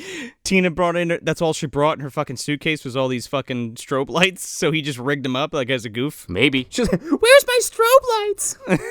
It also looks like there's like mogwai multiplying all over the fucking house, dude. So then Tom goes to turn the TV off because they keep hearing like screams from Erica's fucking movie and it's freaking him out. And Kira, I don't know, there's some kind of time dissolution or something, or it's all in her head, but she just gets freaked out that he's not answering her, and then she sees Tina on the ground, and then like her face is gone. She keeps seeing like faceless people throughout the movie. She sees all the cast of characters with no faces, herself. Yeah, there's a recurring faceless motif in this movie. She keeps, some of her drawings have people with no faces. She keeps seeing the characters with no faces, and the one thing that Mr. Abruptly Cut Short, Meat Loaf. It's Meat Loaf. Meat Loaf, yeah. The one thing he keeps doing is cutting his face off in those fucking videos, and he keeps saying, Kolobos, now you exist. So yeah, there's a recurring motif of facelessness in this movie. Well, if I'm correct in saying so, the main villain in the movie is named Faceless. Oh, yes, he is. He is. In the credits, they refer to him as Faceless. But he has a face. It's just skinless. They should call him Skinless. They should call him Face Off. Sorry. Meatless is instead of loaf. Oh, God, meatless. That's me. I'm meatless. I'm a skeleton. I'm suing Kolobos. So she freaks out. They come back down. Fucking Tina's body is gone. They're like, "What'd you do? When did you do with the body?" It's a Resident Evil game. Yeah. Hope this isn't Chris's blood. Hope this isn't Tina's blood. We start hearing her talking, and it's like, oh, there's a TV playing inside, and I thought it was footage playing, right? Or that's what it sounds like, because everybody's being recorded. So they go into this other room, the dining room, and this fucking platter is on the table, and they go over to this platter and they peel it off, and it's fucking Tina's head wrapped in her intestines with this tape recorder in there. Happy Father's Day. Fucking Kira plays it. It's like, hello, Erica. Hello, Tom. Hello, Kira. Hello, Kira. Do you want to play a game? Do you know which Jigsaw I am? There's been 5 of me. I could be Logan, I could be Hoffman, I could be Amanda, I could be John. Meat Loaf is the answer. Meatloaf is the 6th Jigsaw apprentice. The 6th Jigsaw. Sixsaw, anyway. Sixsaw, yeah. So then they kind of realize they can't get the fuck out of there. There's like a laser, again, Yeah, that's where, Tom tries to, basically just, say fuck it and tries to get out, and he steps almost directly in the path of, a laser tripwire. Again, Jigsaw, pointers, man. Use laser wires, okay? Use laser trip lasers. And like Erica slowly pulls him back, and like you see a shot of like one of those razor like discs kind of like unfolding from some device, and as soon as he It's ready to kill. Oh, yeah. Cue the fucking chopping mall theme, yeah. Yeah, and so she kind of pulls him back, and it recedes. So yeah, you get more of an idea of like the imminent danger that could be in this house, because they don't show you a whole bunch of traps, but the implication here is that they're fucking everywhere, so it works. Yeah. Specifically the kitchen, though. Let's be real. Well, yeah, that's where the sharpest things are, so it's, But it does build that suspense in the rest of the house, though. I think that the movie does a great job when shit starts to hit the fan to let you know this stuff could be anywhere in the entire house. So you actually, as a viewer, you're like, man, this shit could be anywhere. Yeah, and actually, I'll post about this, but there was a guy who is dead now because he was killed by one of his own trap shotguns. He hid like 26, 27 trap shotguns in his house. I don't think his house is available to be bought or demolished, because I think 2 of the shotguns have so far been unlocated. They don't know where they are. That's terrifying. It is terrifying, but yeah, I think this guy was killed by one of his own trap shotguns, and that's how they found this whole nightmare house out. I'll look into it. I'll probably post about it. What is he hiding in there? I have no idea. I think he had some case of paranoia, but but he hid them in like doorways and cabinets and fucking everything. So Could you imagine, like, just forgetting that you had a shotgun and you're like, I'm just getting my fucking cornflakes. you want to take a shit and the fucking Right through your ass. shotgun pops out right through your ass. I forgot I put that there. Shit. Oh, where's my favorite hat? Oh, it's on the top shelf. Oh my god. Yeah, Sean, as funny as it would be for him to say that, I don't know if you have time to really forget after you sit down and take a shotgun like a 12 gauge to the ass cheeks. Like that would go right fucking through you. Yeah, dude. They hear a fucking TV on again because they hear Carl screaming. They're like, "Oh my god, Carl!" And they like go see, and it's a fucking TV, and it's Carl wrapped up like a fucking Dexter victim. Carl! Yeah. Sorry, I had to get that out of my system. Continue. Coral. He's wrapped up like a Dexter victim, and the leather gloved killer's like wrapping his head in saran wrap, and then slits his fucking. The saran wrap looks expensive, honey. You're using too much. That was my fucking Glade cling, you prick. He used a lot of saran wrap on this guy. He could have used a tarp and called it a day. A sheet. Could have used rope. Called it a day. Especially if your objective was just to stab the guy, because he wraps him up and like doesn't asphyxiate him. He just stabs him. Right in the throat. Could just stab him, dude. Just stab him. Why wrap his face? Just stab. Just get it over with. Well, the killer had a plan. They're going to injure this guy to the point where he could die. However, the real kicker is that then they were hung on the ceiling like idle hands or some shit. And the whole tarp is filled with his blood, so he can't breathe either. It looks like Edgar bug fucking stuck him up there, man. It looks like that the theater worker from The Blob got fucking stuck to the ceiling. Like, Yeah, that too. Yeah, that one too, yeah. All of those fit because he is just fucking stuck to the ceiling. And they bring him down and they rip open the face part like fucking Frodo when Sam finds him after Shelob takes care of him. I will say this killer is very crafty and works very fast. Yeah. Well, we'll get to that towards the end because that might actually be one of the problems I have with this movie. But it's we'll talk about it. Who did this? Kolobos. Kolobos. Kolobos. Is that how you say Kolobos? He goes Kolobos. They go, what? Oh, Kolobos. That there Calibut. The Calibut. Collarbones. What's he talking about? There's a pocket dictionary in my back pocket. They're like, we're doomed. His butt's against the ceiling. It's all Greek. I don't know, man. Dave, you speak Greek? Yeah, Gary, where is he? So then Erica, this is where she starts calling him Alex, and they're like, whoa, what I thought it was Carl. What the fuck? What do you know, lady? Twist number 1. And then she's like, oh no, we were both actors, and it was supposed to be easy money. I don't know about what's going on. Then we had a benefactor. I never met him. You just hear a cackle through the fucking house. Yeah, hello, welcome to my house of horrors. Hello, yeah, this is my vacation home. God, there's a lot of owners at this house, apparently. John Kramer, John Hammond, Granny Van Dam. Me and John Kramer are secret lovers. Me and John Kramer are filling each other up, watching y'all kill each other. Oh, God. Welcome to my trap house. Me and the ghost of H.H. Holmes are together right now. Oh, God. John's always in a hospital bed, so he's not exactly the most passionate lover, but, you know, He just had brain surgery. by some nurse in a factory. GVD will fuck anything she can get her wheelchair next to. Yeah, oh, dude, yeah. Oh, yeah. I think she has a special place for John Kramer. Yeah, right next to Gunnar Henson and the Six Flags guy. Yep. Oh, maybe, yeah, maybe this is the Six Flags guy. He's faceless. Could be if we didn't already kill him in the past. So everybody runs out of the room and the TV pops on again, and Meat Loaf, finally finishes up his face. His face fry. And then we go to the attic because they're like, well, if we can't get out, I think Gary pitches them on this idea. If we can't get out, I guess let's go up.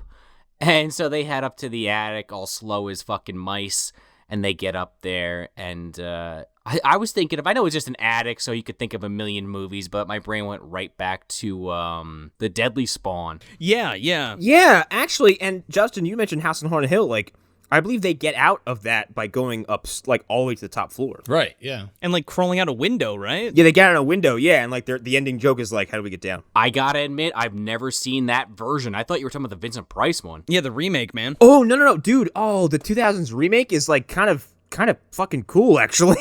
Oh, okay. It fucking rules. I love it, actually. I just bought the Scream Factory Blu-ray a couple of years ago, and I saw that movie in theaters opening night. No one was fucking there, and it's actually a blast. Okay. I gotta revisit that. There's, like, mannequins, and they're all painted and shit, and there's just, like, weird stuff up in this attic. And they end up, like, poking around up there, and they're like, let's go through the fucking roof, man. So they knock it open, and there's more metal sheeting on the roof, and then they can't get out the window because that's closed up.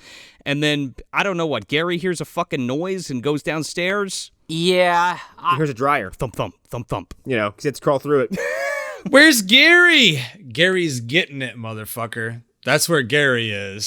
He sure is. Poor bastard. Oh yeah, that's right. Kira has like the Oz effect happens, right? Where like she can't hear anything. It just goes super quiet, and she turns around and she's like, "Where's Gary?" She goes downstairs and he's like being pulled into a fucking room and murdered in a shower. Great visual though. Great visual of being pulled in that room. Oh man. Oh, yeah. Gary gets killed for an hour, okay? He died. I love that, Justin. It reminds me of, like, Phantasm and stuff, where like the dwarves run past like the gravestones and stuff. I always love that. They do that a lot in House too. Oh, yeah. Yeah, Gary's fate is brutally extended. I think he gets the worst death in the movie, as in the best death in the movie. Maybe my first favorite kill, actually. Yeah. If I'm being honest. Here's my question, though. I was a little confused about this. Why the fuck does his face start bubbling? Is the water just that hot? It's acid, bro. Oh, okay. It's boiling acid. It's boiling acid. See, and we like this is where I was like, yeah, this is totally like someone who worked on Saw had to have seen this movie, because acid in any form is a recurring thing in Saw so aggressively. And to put it in like a shower head, I'm like, man, I like either Lee Winnell or James Wan or like maybe one of the effects guys or producer, like they had to have seen this movie. I'm glad I'm not the only one that thought that while I was watching this. For real. Legit. I'm not even joking. Yeah, no, seriously. Yeah, I'm serious. The way this guy screams is really unnerving. He's like scream crying, and no, he does a really good job. And it just like was like, oh yeah, I guess that's what you would sound like. Yeah, and first like she sees Meat Loaf, cut short, like kind of over him, like stabbing him or beating him or something. Then he gets tossed in the shower, and then then he gets hit with the water. Yeah, that's right. Yeah. And then he's getting, he's screaming because his fucking face is dissolving. Then because he just wasn't satisfied, he gets fucking overkilled. Man, if you thought the end of Quentin Tarantino saw this movie, you sure did. Yeah. Once Upon a Time in Hollywood. or the toilet kill in Freaky. Oh yeah, there you go. Seems like honestly a direct homage. Maybe someone that made that fucking movie saw this as well, because when I saw that kill, I was like, no one's done this. But when I watched this tonight, I was like, whoa. There it is. Do you know what it's exactly evocative of? Deep Red. Deep Red. Yep. Yep. Which has been coming up a lot lately, by the way. Yeah. So I'm gonna admit now, I've never seen Deep Red. Oh, it's so... I watched it last year, so I'm not too far away from you on that one, Connor. We played at the Alamo Draft House a few years ago, and it was actually a packed theater, and it was fantastic. I don't think I mentioned that I worked there, but yeah. Oh, that's awesome, dude. I didn't know that. Oh, it's all good. It's all good. It has orbited my entertainment life throughout like my entire existence because one of my favorite bands, the Pop Digma Berserk, has a song called Deep Red, and the chorus is about a giallo. Profondo Rosso. Yes, Profondo Rosso. Yeah, no, and like and you watch the video and everything. It's a direct homage to that movie, and I for some reason just never got around to seeing the movie. And like, I have to see Do yourself a favor. Must. Yeah, I got to see when Goblin toured the U.S. for the first time. I got to see them perform it live, like, with like playing in the background and stuff in New York. Oh man. And then I saw them again in Philly. It was awesome. I will say this, though, because I did mention this previously on the show, maybe last year when I watched it. Hey, I did this. I have no shame. Don't rewind it at this one part like I did. Or rewind it. Oh, you fuck! Have at it. Take your pick. Whatever you feel like it. Maybe even pause at the exact time mark. I can give it to you if you want. When you sit down to watch Deep Red, just watch the movie. Don't ever pause it. Just watch it. Joe is so perturbed by the idea that I rewound the movie and then spoiled the ending. I got so upset because like that's the turning point where it makes you think. It's a very big plot point. Yeah, no, it is. But I was kind of like, like Connor just brought it up, or somebody did, Once Upon a Time in Hollywood. Like, I was Leonardo DiCaprio from that meme. That was me. I was like, oh! He's pointing at the screen. Well, that's a fucking post. Anyway. But anyway, Gary gets... So, like, the way it's filmed, I wasn't quite sure what part of his face was being smashed against the corner of something. Looked like the but mouth? it doesn't matter. It's like his mouth or his Yeah. cheek or his forehead or something. No, I think it's his chin. No, it's his fucking mouth, and it just gets rocked in, like, fucking twice, like, no cutaway, like... It is graphic. It's great. Right on the end of that marble fucking countertop. Love it. And like the thing is, they show you the corner of whatever he's gonna smack him on first, and it lingers. You're like, oh no. And then it shows him holding Gary, and then it shows the corner again. You go, oh no. And then boom, you're like, oh, and then boom, and it happens like 4 fucking times. Oh, this movie is wearing its Italian influences on its fucking sleeve. It is so gnarly and so entertaining. Like I was applauding at this point. I'm like, fucking good. Like, we watch a lot of movies that are gory, but I don't think we watch a lot of movies that like give you money shots. Yeah, this is a money shot. Like, and it's over and over and over. And then he pulls his head back, and like there's fucking pieces falling out, and he throws him back in the fucking the shower, and there's blood fucking everywhere. I gotta be honest, guys. This may be recently added to my top 25 on-screen kills of all time. I loved this so much. It's really fucking good, man. I think the savagery and how long it goes on, Yes, warrants that kind of like thought process. Because like, again, first he's assaulted, then the acid, then this, and then his corpse is desecrated. Like, Gary's death is so prolonged. Like, Poor Gary. Maybe he shouldn't have been fucking 36 in a movie where he was supposed to be playing a young child. This is what happens to people that critique films and call them shit and throw them in the dumpster. This is what they get. You don't know cinema. Meat Loaf is like, what are you even doing here? You're an old man.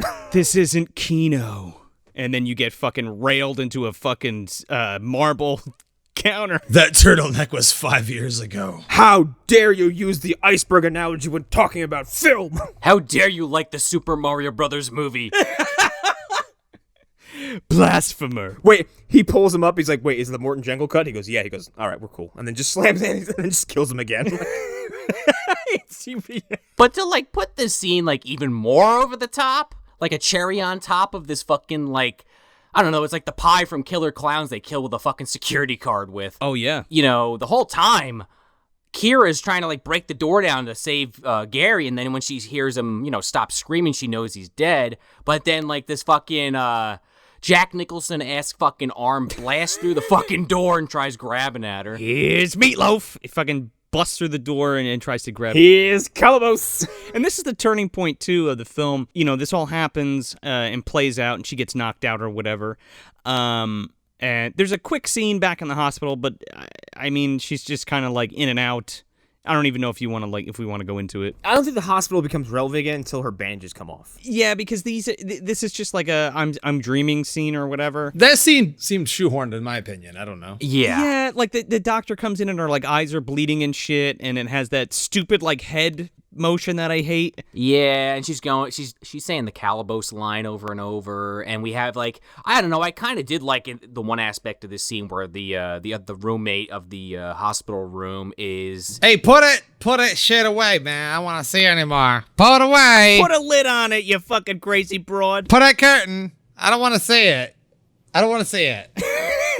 Pull that curtain over. well, we don't really see her after she pulls the curtain over, but we see this like freaky as hell like shadow dancing around and shit. Oh yeah, man. She's like putting her arms up on the fucking thing. Yeah, another Italian horror aspect there. Oh yeah, I was gonna say it's lit. Yeah, exactly. You took the words right from me, Connor. It's Linda.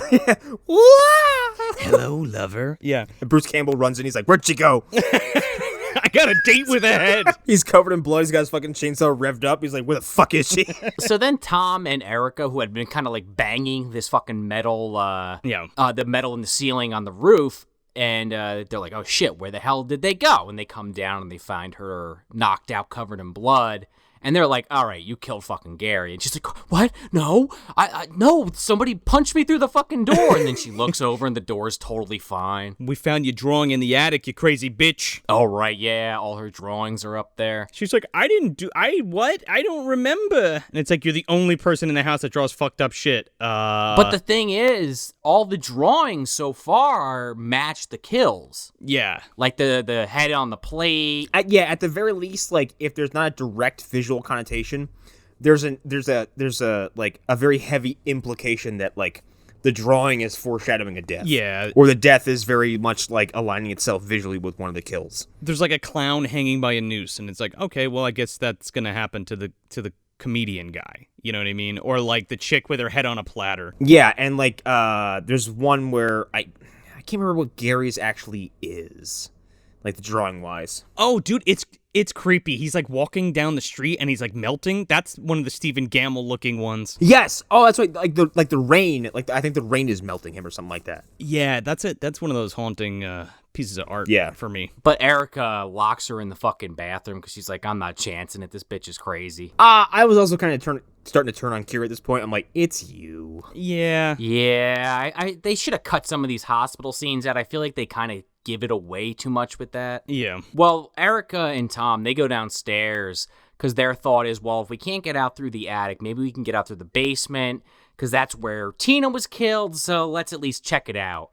And they see this fucking red laser that's really just moving, so fast you could never walk past it. Yeah. It's like a Resident Evil fucking trap now.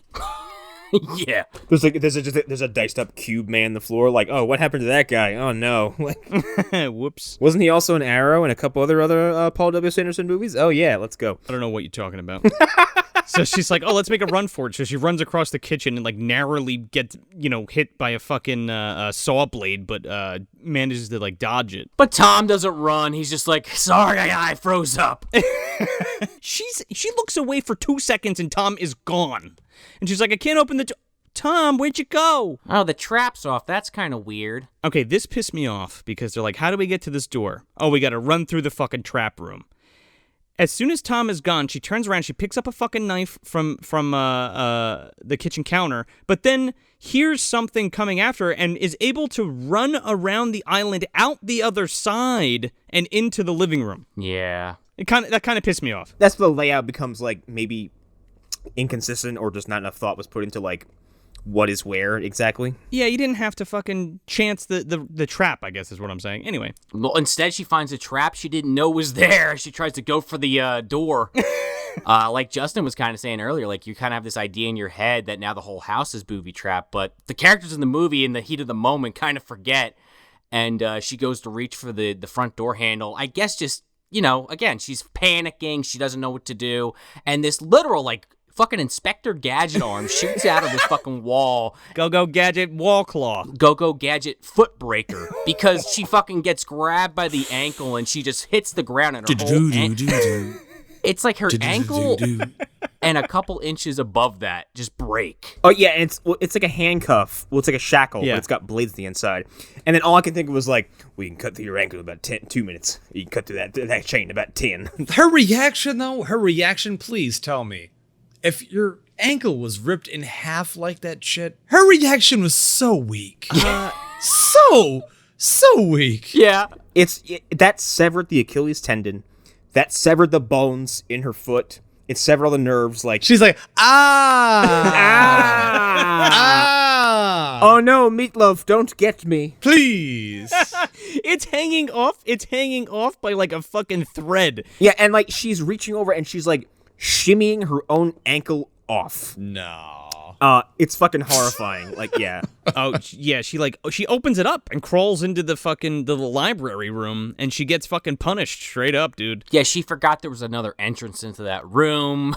Fucking Meat Loaf is like, all right, you lock this door, I'll just walk around this hallway and get you from behind. She's like, oh no. You ever see Silent Night, Deadly Night? Here it comes. And I would do anything for murder.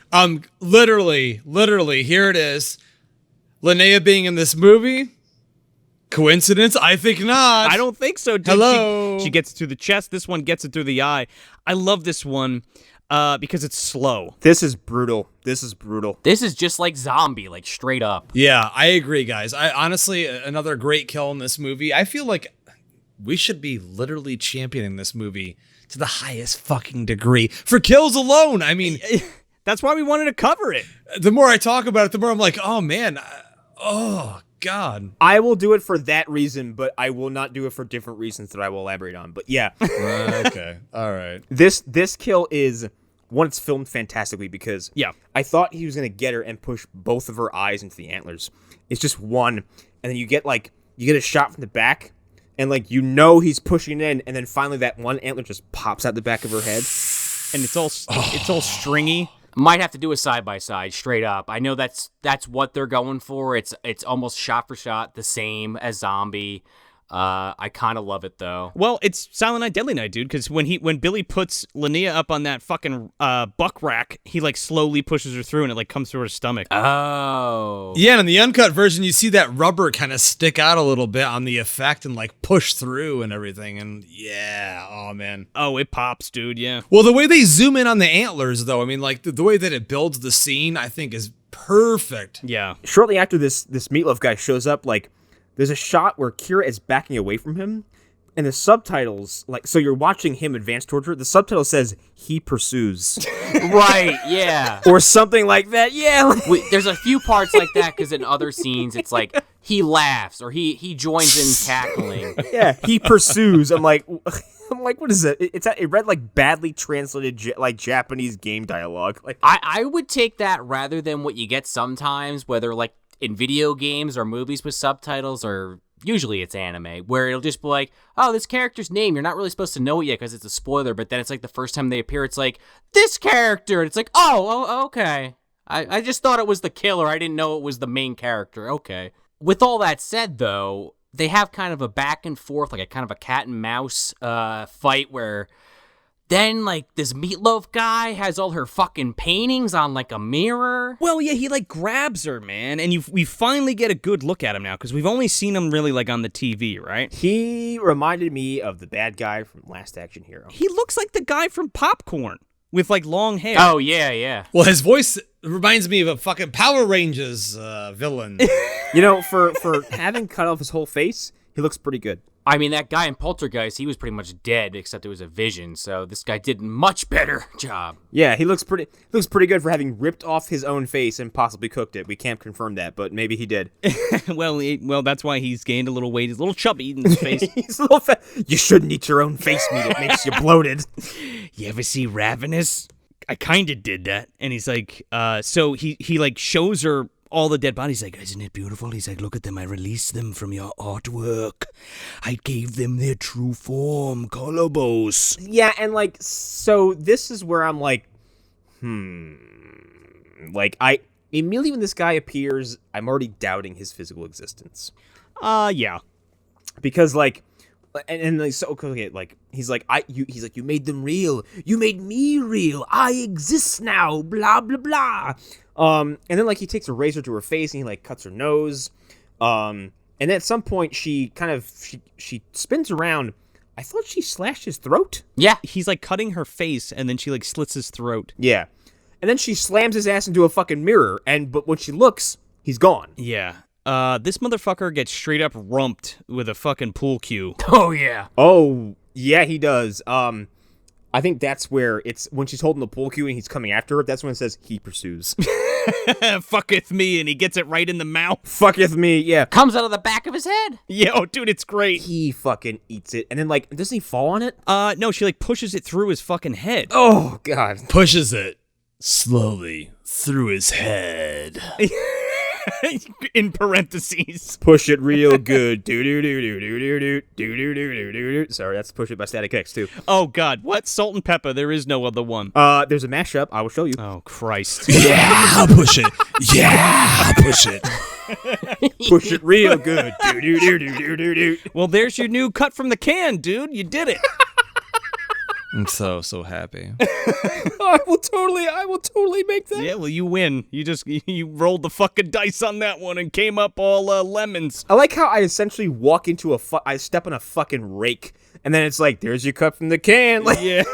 I mean, to be fair, you're the one that brought up Static X. You should have seen it coming.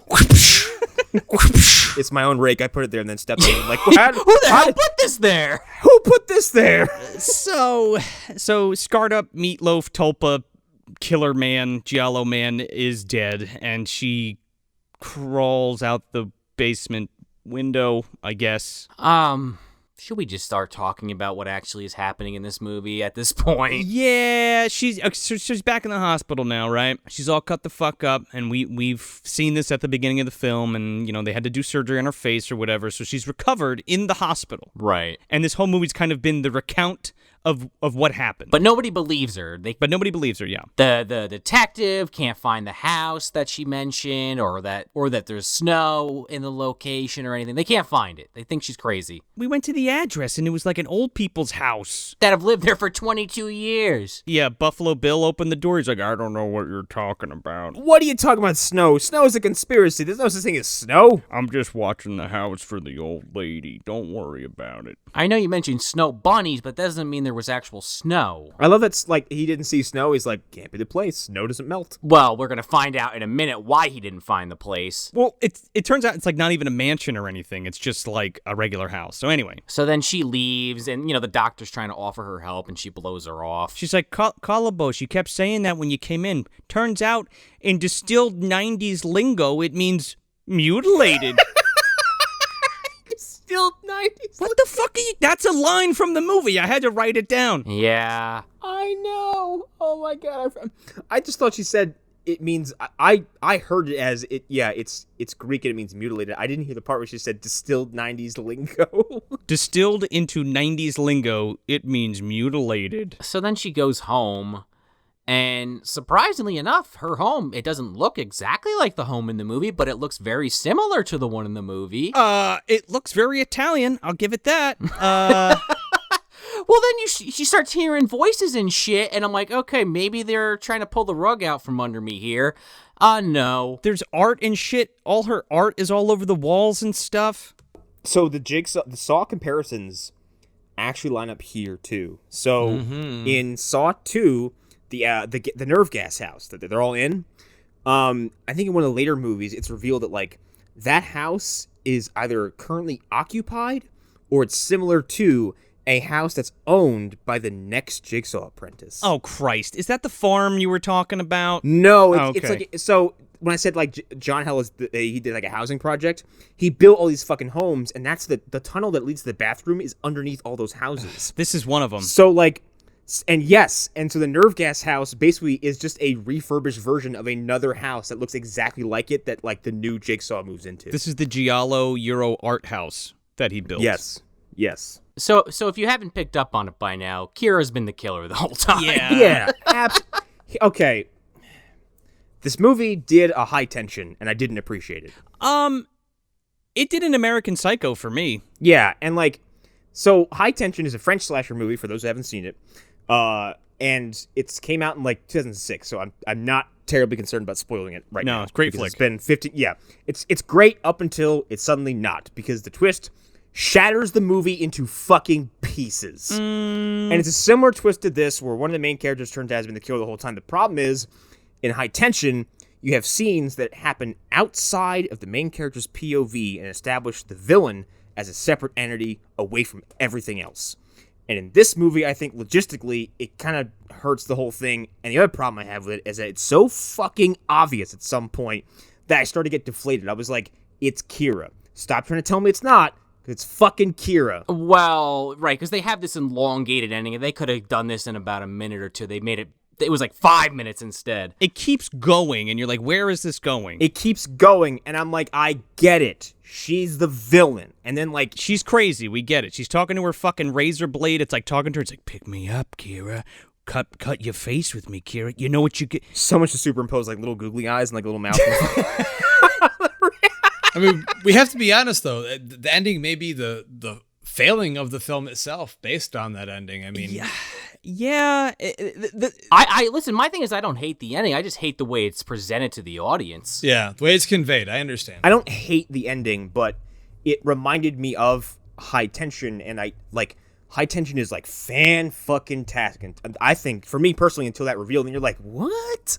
In this case, you're like, I knew it was her, but now you're dragging this out for so fucking long. I get it. Please do something. Wrap up. Well, we need to see her put the ad in the paper to get her next set of victims. Okay, that I really enjoyed, actually, because that ties the whole... That was a nice wraparound. I thought that was fantastic. But, like, the stuff in between the hospital and that, I thought was just so... It's excessive. We didn't need her walking into the house, I don't think, at all, or doing any of that at all. No. We didn't need her talking to the paintings. We didn't need her giggling to herself and being a fucking stereotypical crazy girl. Or like flashing back to like the first scene where she like when Tina drops the Pepsi and like has the blade. There's like a recount of that. It's like, what? Yeah, it's just super weird, and like it feels almost like self-absorbed and kind of like self-flating a little bit. It's like, ooh, do you get it yet? Do you get it yet? Kind of.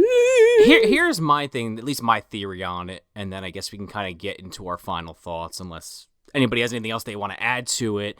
I think, and I don't know, maybe I'm giving this movie too much credit or I'm overthinking it. You know, I love to do that.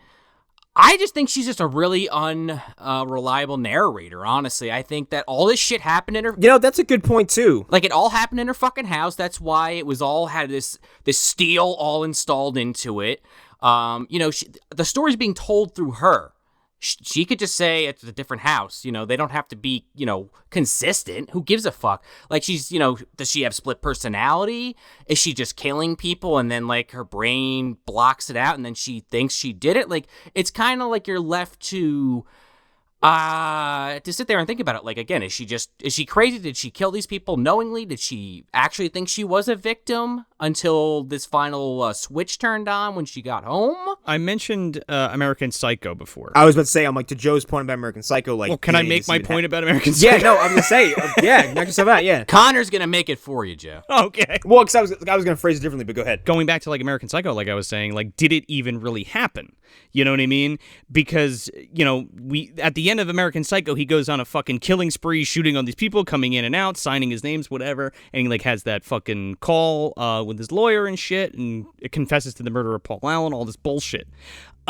And in my head, I was like, okay, did she just, like, fantasize that whole thing, cut herself up real good, get hit by a car, and now she's going to actually act it out? Because when she's talking to the fucking razor blade, it's like, I got something I want you to do for me. You know what it is? And she's like, yep, I'm going to put that fucking ad in the paper, baby. Maybe. The ad is the exact same one from the beginning, so wouldn't you think, like... Yeah, but did she dream that one? You know? Yeah, exactly. Like, Well, that lady does read it. Yeah, but did she dream it, is what I'm saying. Well, right, yeah, exactly. did she dream the reading of the ad? Yeah. And so is this the first time she's actually putting it out there? Like, was this a, you know, not a premonition, but like a dream of something that she would later do? Yeah, exactly. And since she's a contestant, is she, like, making up all these other characters in her head, too? Well, right. And the reason I say that is because she has that thing in the kitchen that echoes back to Tina. So I was like, well, is that her just, like, is that one of her personalities, I guess is what I'm saying. Right. But let's say it all did happen for the sake of argument and there is a cycle. Sure. just repeating, she intentionally puts in that ad. I want freeloaders, people that don't have any family, people that, basically people that aren't going to be fucking missed is essentially who she's looking for. It's funny because she says artists in there too, so I was like, cool. You bunch of losers. I'll kill all of you fucking losers. Yeah, fucking nobody cares about you. Fucking, bring all your art degrees over here and let me show you what they're worth. The only people that were actually upset that the person was missing was the friends of Gary, because now they have to pay more rent. Well, now it's all taped too. So when I think about it from that angle, like if it was a creep thing where she like goes back and recovers like a VHS tape of like all the murders and shit that she keeps in like a fucking, I don't know, vault or some shit. But she doesn't. So it's like, well, what was that whole angle about? Yeah, I mean, if you take it just on face value, it kind of leaves something on the table. But if you start to do what we're doing, we're kind of trying to read between the lines and figure out what exactly happened. I think that kind of makes it more interesting to me than just kind of seeing what happens and just leaving it like that. We're doing what the directors wanted. Yeah. We're digging for answers where there really aren't any because there's no more material. So we're combing through like interpretations of an ending that is kind of, But that one notebook, though, in Dude's closet that hasn't been looked at in 25 years. Yeah. Yeah, the one that CB Smith left in the attic in the Changeling. WZW. Yeah. I'm surprised none of you mentioned the rocking chair. You guys just did an episode on the Changeling, and in the attic, I was like, the first thing I thought, because I listened to that episode, I was like, dude, the rocking chair going back and forth. With Great the guts atmosphere. on it. The guts, the intestines just hanging off the fucking rocking chair. She has like a fucking vision of it, yeah. Missed that one. Thanks for picking it up. I do think that if they did make a sequel, well, maybe in the MDU at least, it should have been Harry and Marv get trapped in this fucking house. They'd survive because they're just indestructible. Macaulay Culkin is cutting his face off on like a TV. Yeah. Yeah, you see like Marv, like the razor blade flies at him and it just like gives him like a buzz cut. He'd have to have speakers on every single corner of every room like, You guys give up? Are you thirsty for more? Up here, you big horse's ass. Kevin very clearly grew up to be John Kramer anyway, so. Yeah. He was the guy with the shotguns. It was Marv in his old age. Oh, my I can't let Kevin get me. I gotta get these shotguns set up. I can't let Kevin find me. I have to rig shotguns in every doorway. So Saw takes place in like 2025, right? Yeah, because he's like an old man, Kevin McAllister. Let's not go down this road. We'll be here all night. Are you asking me officially or MDU canonically? No, it's canonically true that Kevin McAllister turns into John Kramer. Anyway, so where are we putting this, fellas? You know what? Shelf. Despite my feelings in the ending, and, like when I watched it initially, I was like, dumpster. Just because I didn't like the ending. I don't like the ending at all. But like as we're talking about like as a slasher film and as a horror film and as one that's like got like sight gags and money shots and like what you'd go to see a horror film for, it's pretty fucking interesting. It's fun, it's weird, it's not like anything I've seen from this time period recently or any even from a while back. Like this is a movie made for this show, hands down. It's made to be discovered. And I'm sad to hear these guys never made any more movies after this, or at least nothing reputable or notable. Because I think it's a fantastic little find that I would encourage people to go look up and kind of discover on their own, even after listening to this. Like, go absorb it. I implore you to, because it's very interesting. Yeah, Shelf, 100%. Yeah, totally. yeah, Shelf, 100%. Never heard of it. I think that 30 minutes. That first 30 minutes, I was like, okay, you got me, but please give me something. Yeah. Please. Something. And then when it happened, like I said earlier on in the episode, I was enamored by the presence of amazing low-budget special effects. And the kills were so fucking good. This is a movie, I swear to God, I mean, long story short, I may be recommending this for a Dismembered in Alamo event. Oh, Ooh. Hell yeah. Based on this episode. Because here's the thing. It's enjoyable enough, and I think it's very well done from the perspective of who is involved, the budget. I absolutely had a blast with this movie. So, yes, on the shelf. I am buying that Arrow import tonight. It's going on my shelf. For real, my co-host needs to absolutely watch this. He will love it. Awesome, dude. Yeah, it's on the shelf, baby. Ever since I fucking grabbed it from that Pathmark, it's been on the shelf. This flick, like we've been alluding to the whole episode, or talking about the whole episode, it's got all these different kinds of flavors that I'm here for. It's got a little bit of Giallo flair to it. It's got a good slasher element to it, and it's got a great, for the most part, it's got a great psychological horror element to it, an almost ghost, haunted house vibe to it that I really enjoy. The lighting is really good, and the cinematography is really good, and it has maybe more than it has any right to be. And again, like I'm just piggyback off Justin, but the effects are really great. I mean, we have K&B alumni working on this film, and they're just so good. Again, it drags ass a little bit for that first 30 minutes. Get through it. You can do it. I have faith in you. Watch this whole movie. You're gonna love it. Definitely go grab that Arrow Blu-ray for sure, because it's well worth. I think I paid like $20 for it. Head over to diabolicdvd.com and go get yourself a copy of Kolobos or Arrow, depending whoever has it or where it's available. And yeah, shelf for sure. I think that's all I got. Yeah, excellent flick. Yeah, it's definitely on the shelf, and I'm glad that we watched this because, kind of like what Justin was saying, that first 30, I think he said 36 minutes, I was like, I was into the first 15, and then they lost me for about 20. And then I was like, okay, I get what they're going for. Like a bunch of people in a Big Brother style show getting offed. And then the traps start fucking coming out. I'm like, okay, maybe this isn't exactly what I think I'm getting into.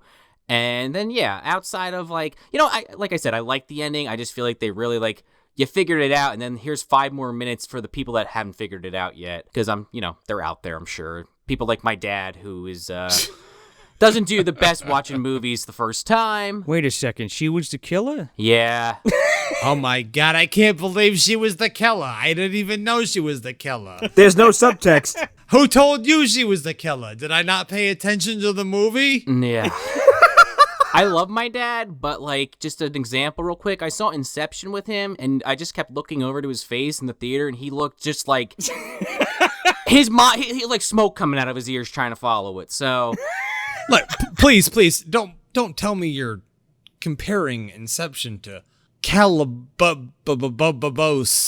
Oh no, I fully expect my father, if he were to see this, to figure it out. I'm just using an example of a very confusing film that I don't think is very confusing. My name is Richard Kolobos. Wasn't there a fucking Adult Swim show called Bobo Bobo Bobo Bobo Bobo Bobo Bobo? Well, it was actually a Japanese anime that fucking got butchered by America. There's a whole thing. I could rely on Sean for anything like that. If I'd be like, it wasn't that one show, and blah, blah, blah. And Sean's like, here you go. This is what it's called, and this is where it aired. I don't want to get off on a side tangent about bo. My point is, I liked it a lot, but there's some elements that I think they could have trimmed down, and I'm kind of surprised I hadn't heard about this until now, because it does have a pretty original concept. Obviously, it's been kind of copied and beaten to death over the last 20-odd years. But this was a good movie, and definitely check it out if you haven't already. Again, you pretty much know all the twists and turns if you haven't. But I would still highly recommend this one for sure. And I'm glad that I got to show you guys this flick, because this is a good one that's been with me for a while. So when I saw that blue, I was like, we got to do this shit. Here's the question I have for you, though. Joseph, please tell me. Yeah. Have you met anybody else that found this movie in a grocery store basket? Well, I personally, I don't really know anybody else that's even talked about this movie, in just people that I know that watch movies, that watch horror movies and stuff, or exchange and be like, hey, have you ever seen this, or what have you? So, and like Connor said before, I think it's one of the perfect choices for what we're trying to do with the show and stuff. So open everybody's eyes to stuff you might have missed. And this one you probably have missed, so definitely remedy that for sure. But yeah, Justin, thank you so much for coming on the show. We really appreciate it. Had a great time with you talking about this movie. Again, Epic Film Guys Podcast. Where can everybody find your stuff, man? We're literally everybody. Hold on, I'll take that again. We are literally everybody. We are everyone, every man, every woman. We're leaving that in. We're definitely not going to edit this. Oh God, I was gonna say up everybody's ass, but not gonna do it. No, please. Actually, there's way worse shit than this on my own show, so I don't really care. I'm everybody. I'm inside you. Oh, are you my razor blade talking to me? Yeah.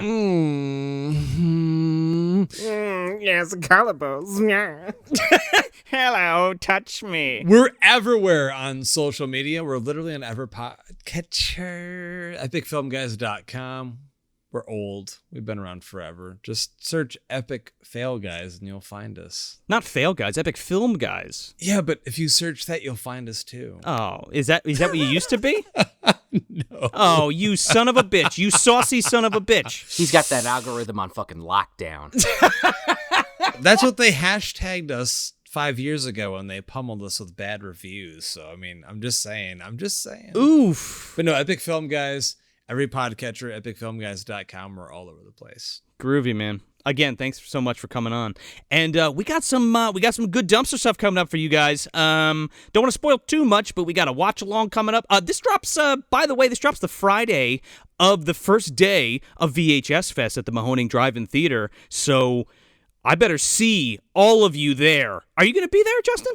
I am actually not. Bummer. My next engagement is a Joe Bob. I have to pick and choose, or I will be destroyed by my wife counterpart. So we'll be there too, man. We'll see you Friday and Sunday, depending on which days you're there. Can't wait. Yeah, we got a watch along coming up for you patrons. We got another commentary track coming up here for you guys, and we have something special cooking at the end of the month. Go check out that Instagram or Twitter or Facebook and look up that MD guide. It'll tell you all the deets, because it'll definitely be out by the time this drops. Yeah. And if you're on Patreon or you're not yet, sign up for that $5 or $10 tier to get all the watch-alongs. The commentary tracks are all on there. They're never going anywhere. And definitely check out that one we did last month, Deep Blood. Like, that is... I'm not going to say much, but I did tweet this out. It is one of the worst movies I've ever fucking seen. It's a movie. Go check out that commentary track. You just have to see and hear this shit. And don't forget, you sign up for that 5 or 10, you're going to net yourself some swag. You want a little t-shirt, a pin, a glow-in-the-dark pin, air freshener, sticker packs, all kinds of good shit. And every tier, including the $2 tier, gets all the behind-the-scenes previews. You get to see that chunky chicken shirt early that we showed on the recent live show. Yep. Goro's got Nard shirt. All kinds of good stuff. Yeah, MovieDumpsterPodcast.com. Check it out, please. Leave us a 5-star review if you dig the show. So that's it. That's Kolobos from 1999, directed by Daniel Leitowich and David Todd Ockverk. If you want some more good, bad, and god-awful movie goodness, head over to MovieDumpsterPodcast.com and follow us on all of your favorite social media and streaming platforms. You can also head on over to our Patreon page and sign up for the $2, $5, or $10 tiers for monthly exclusive content, or drop by our merch store and grab yourself some non-committal swag. Yeah, and for no money at all, you can leave us a 5-star review on Apple Podcasts or wherever you get your podcasts to support your favorite show.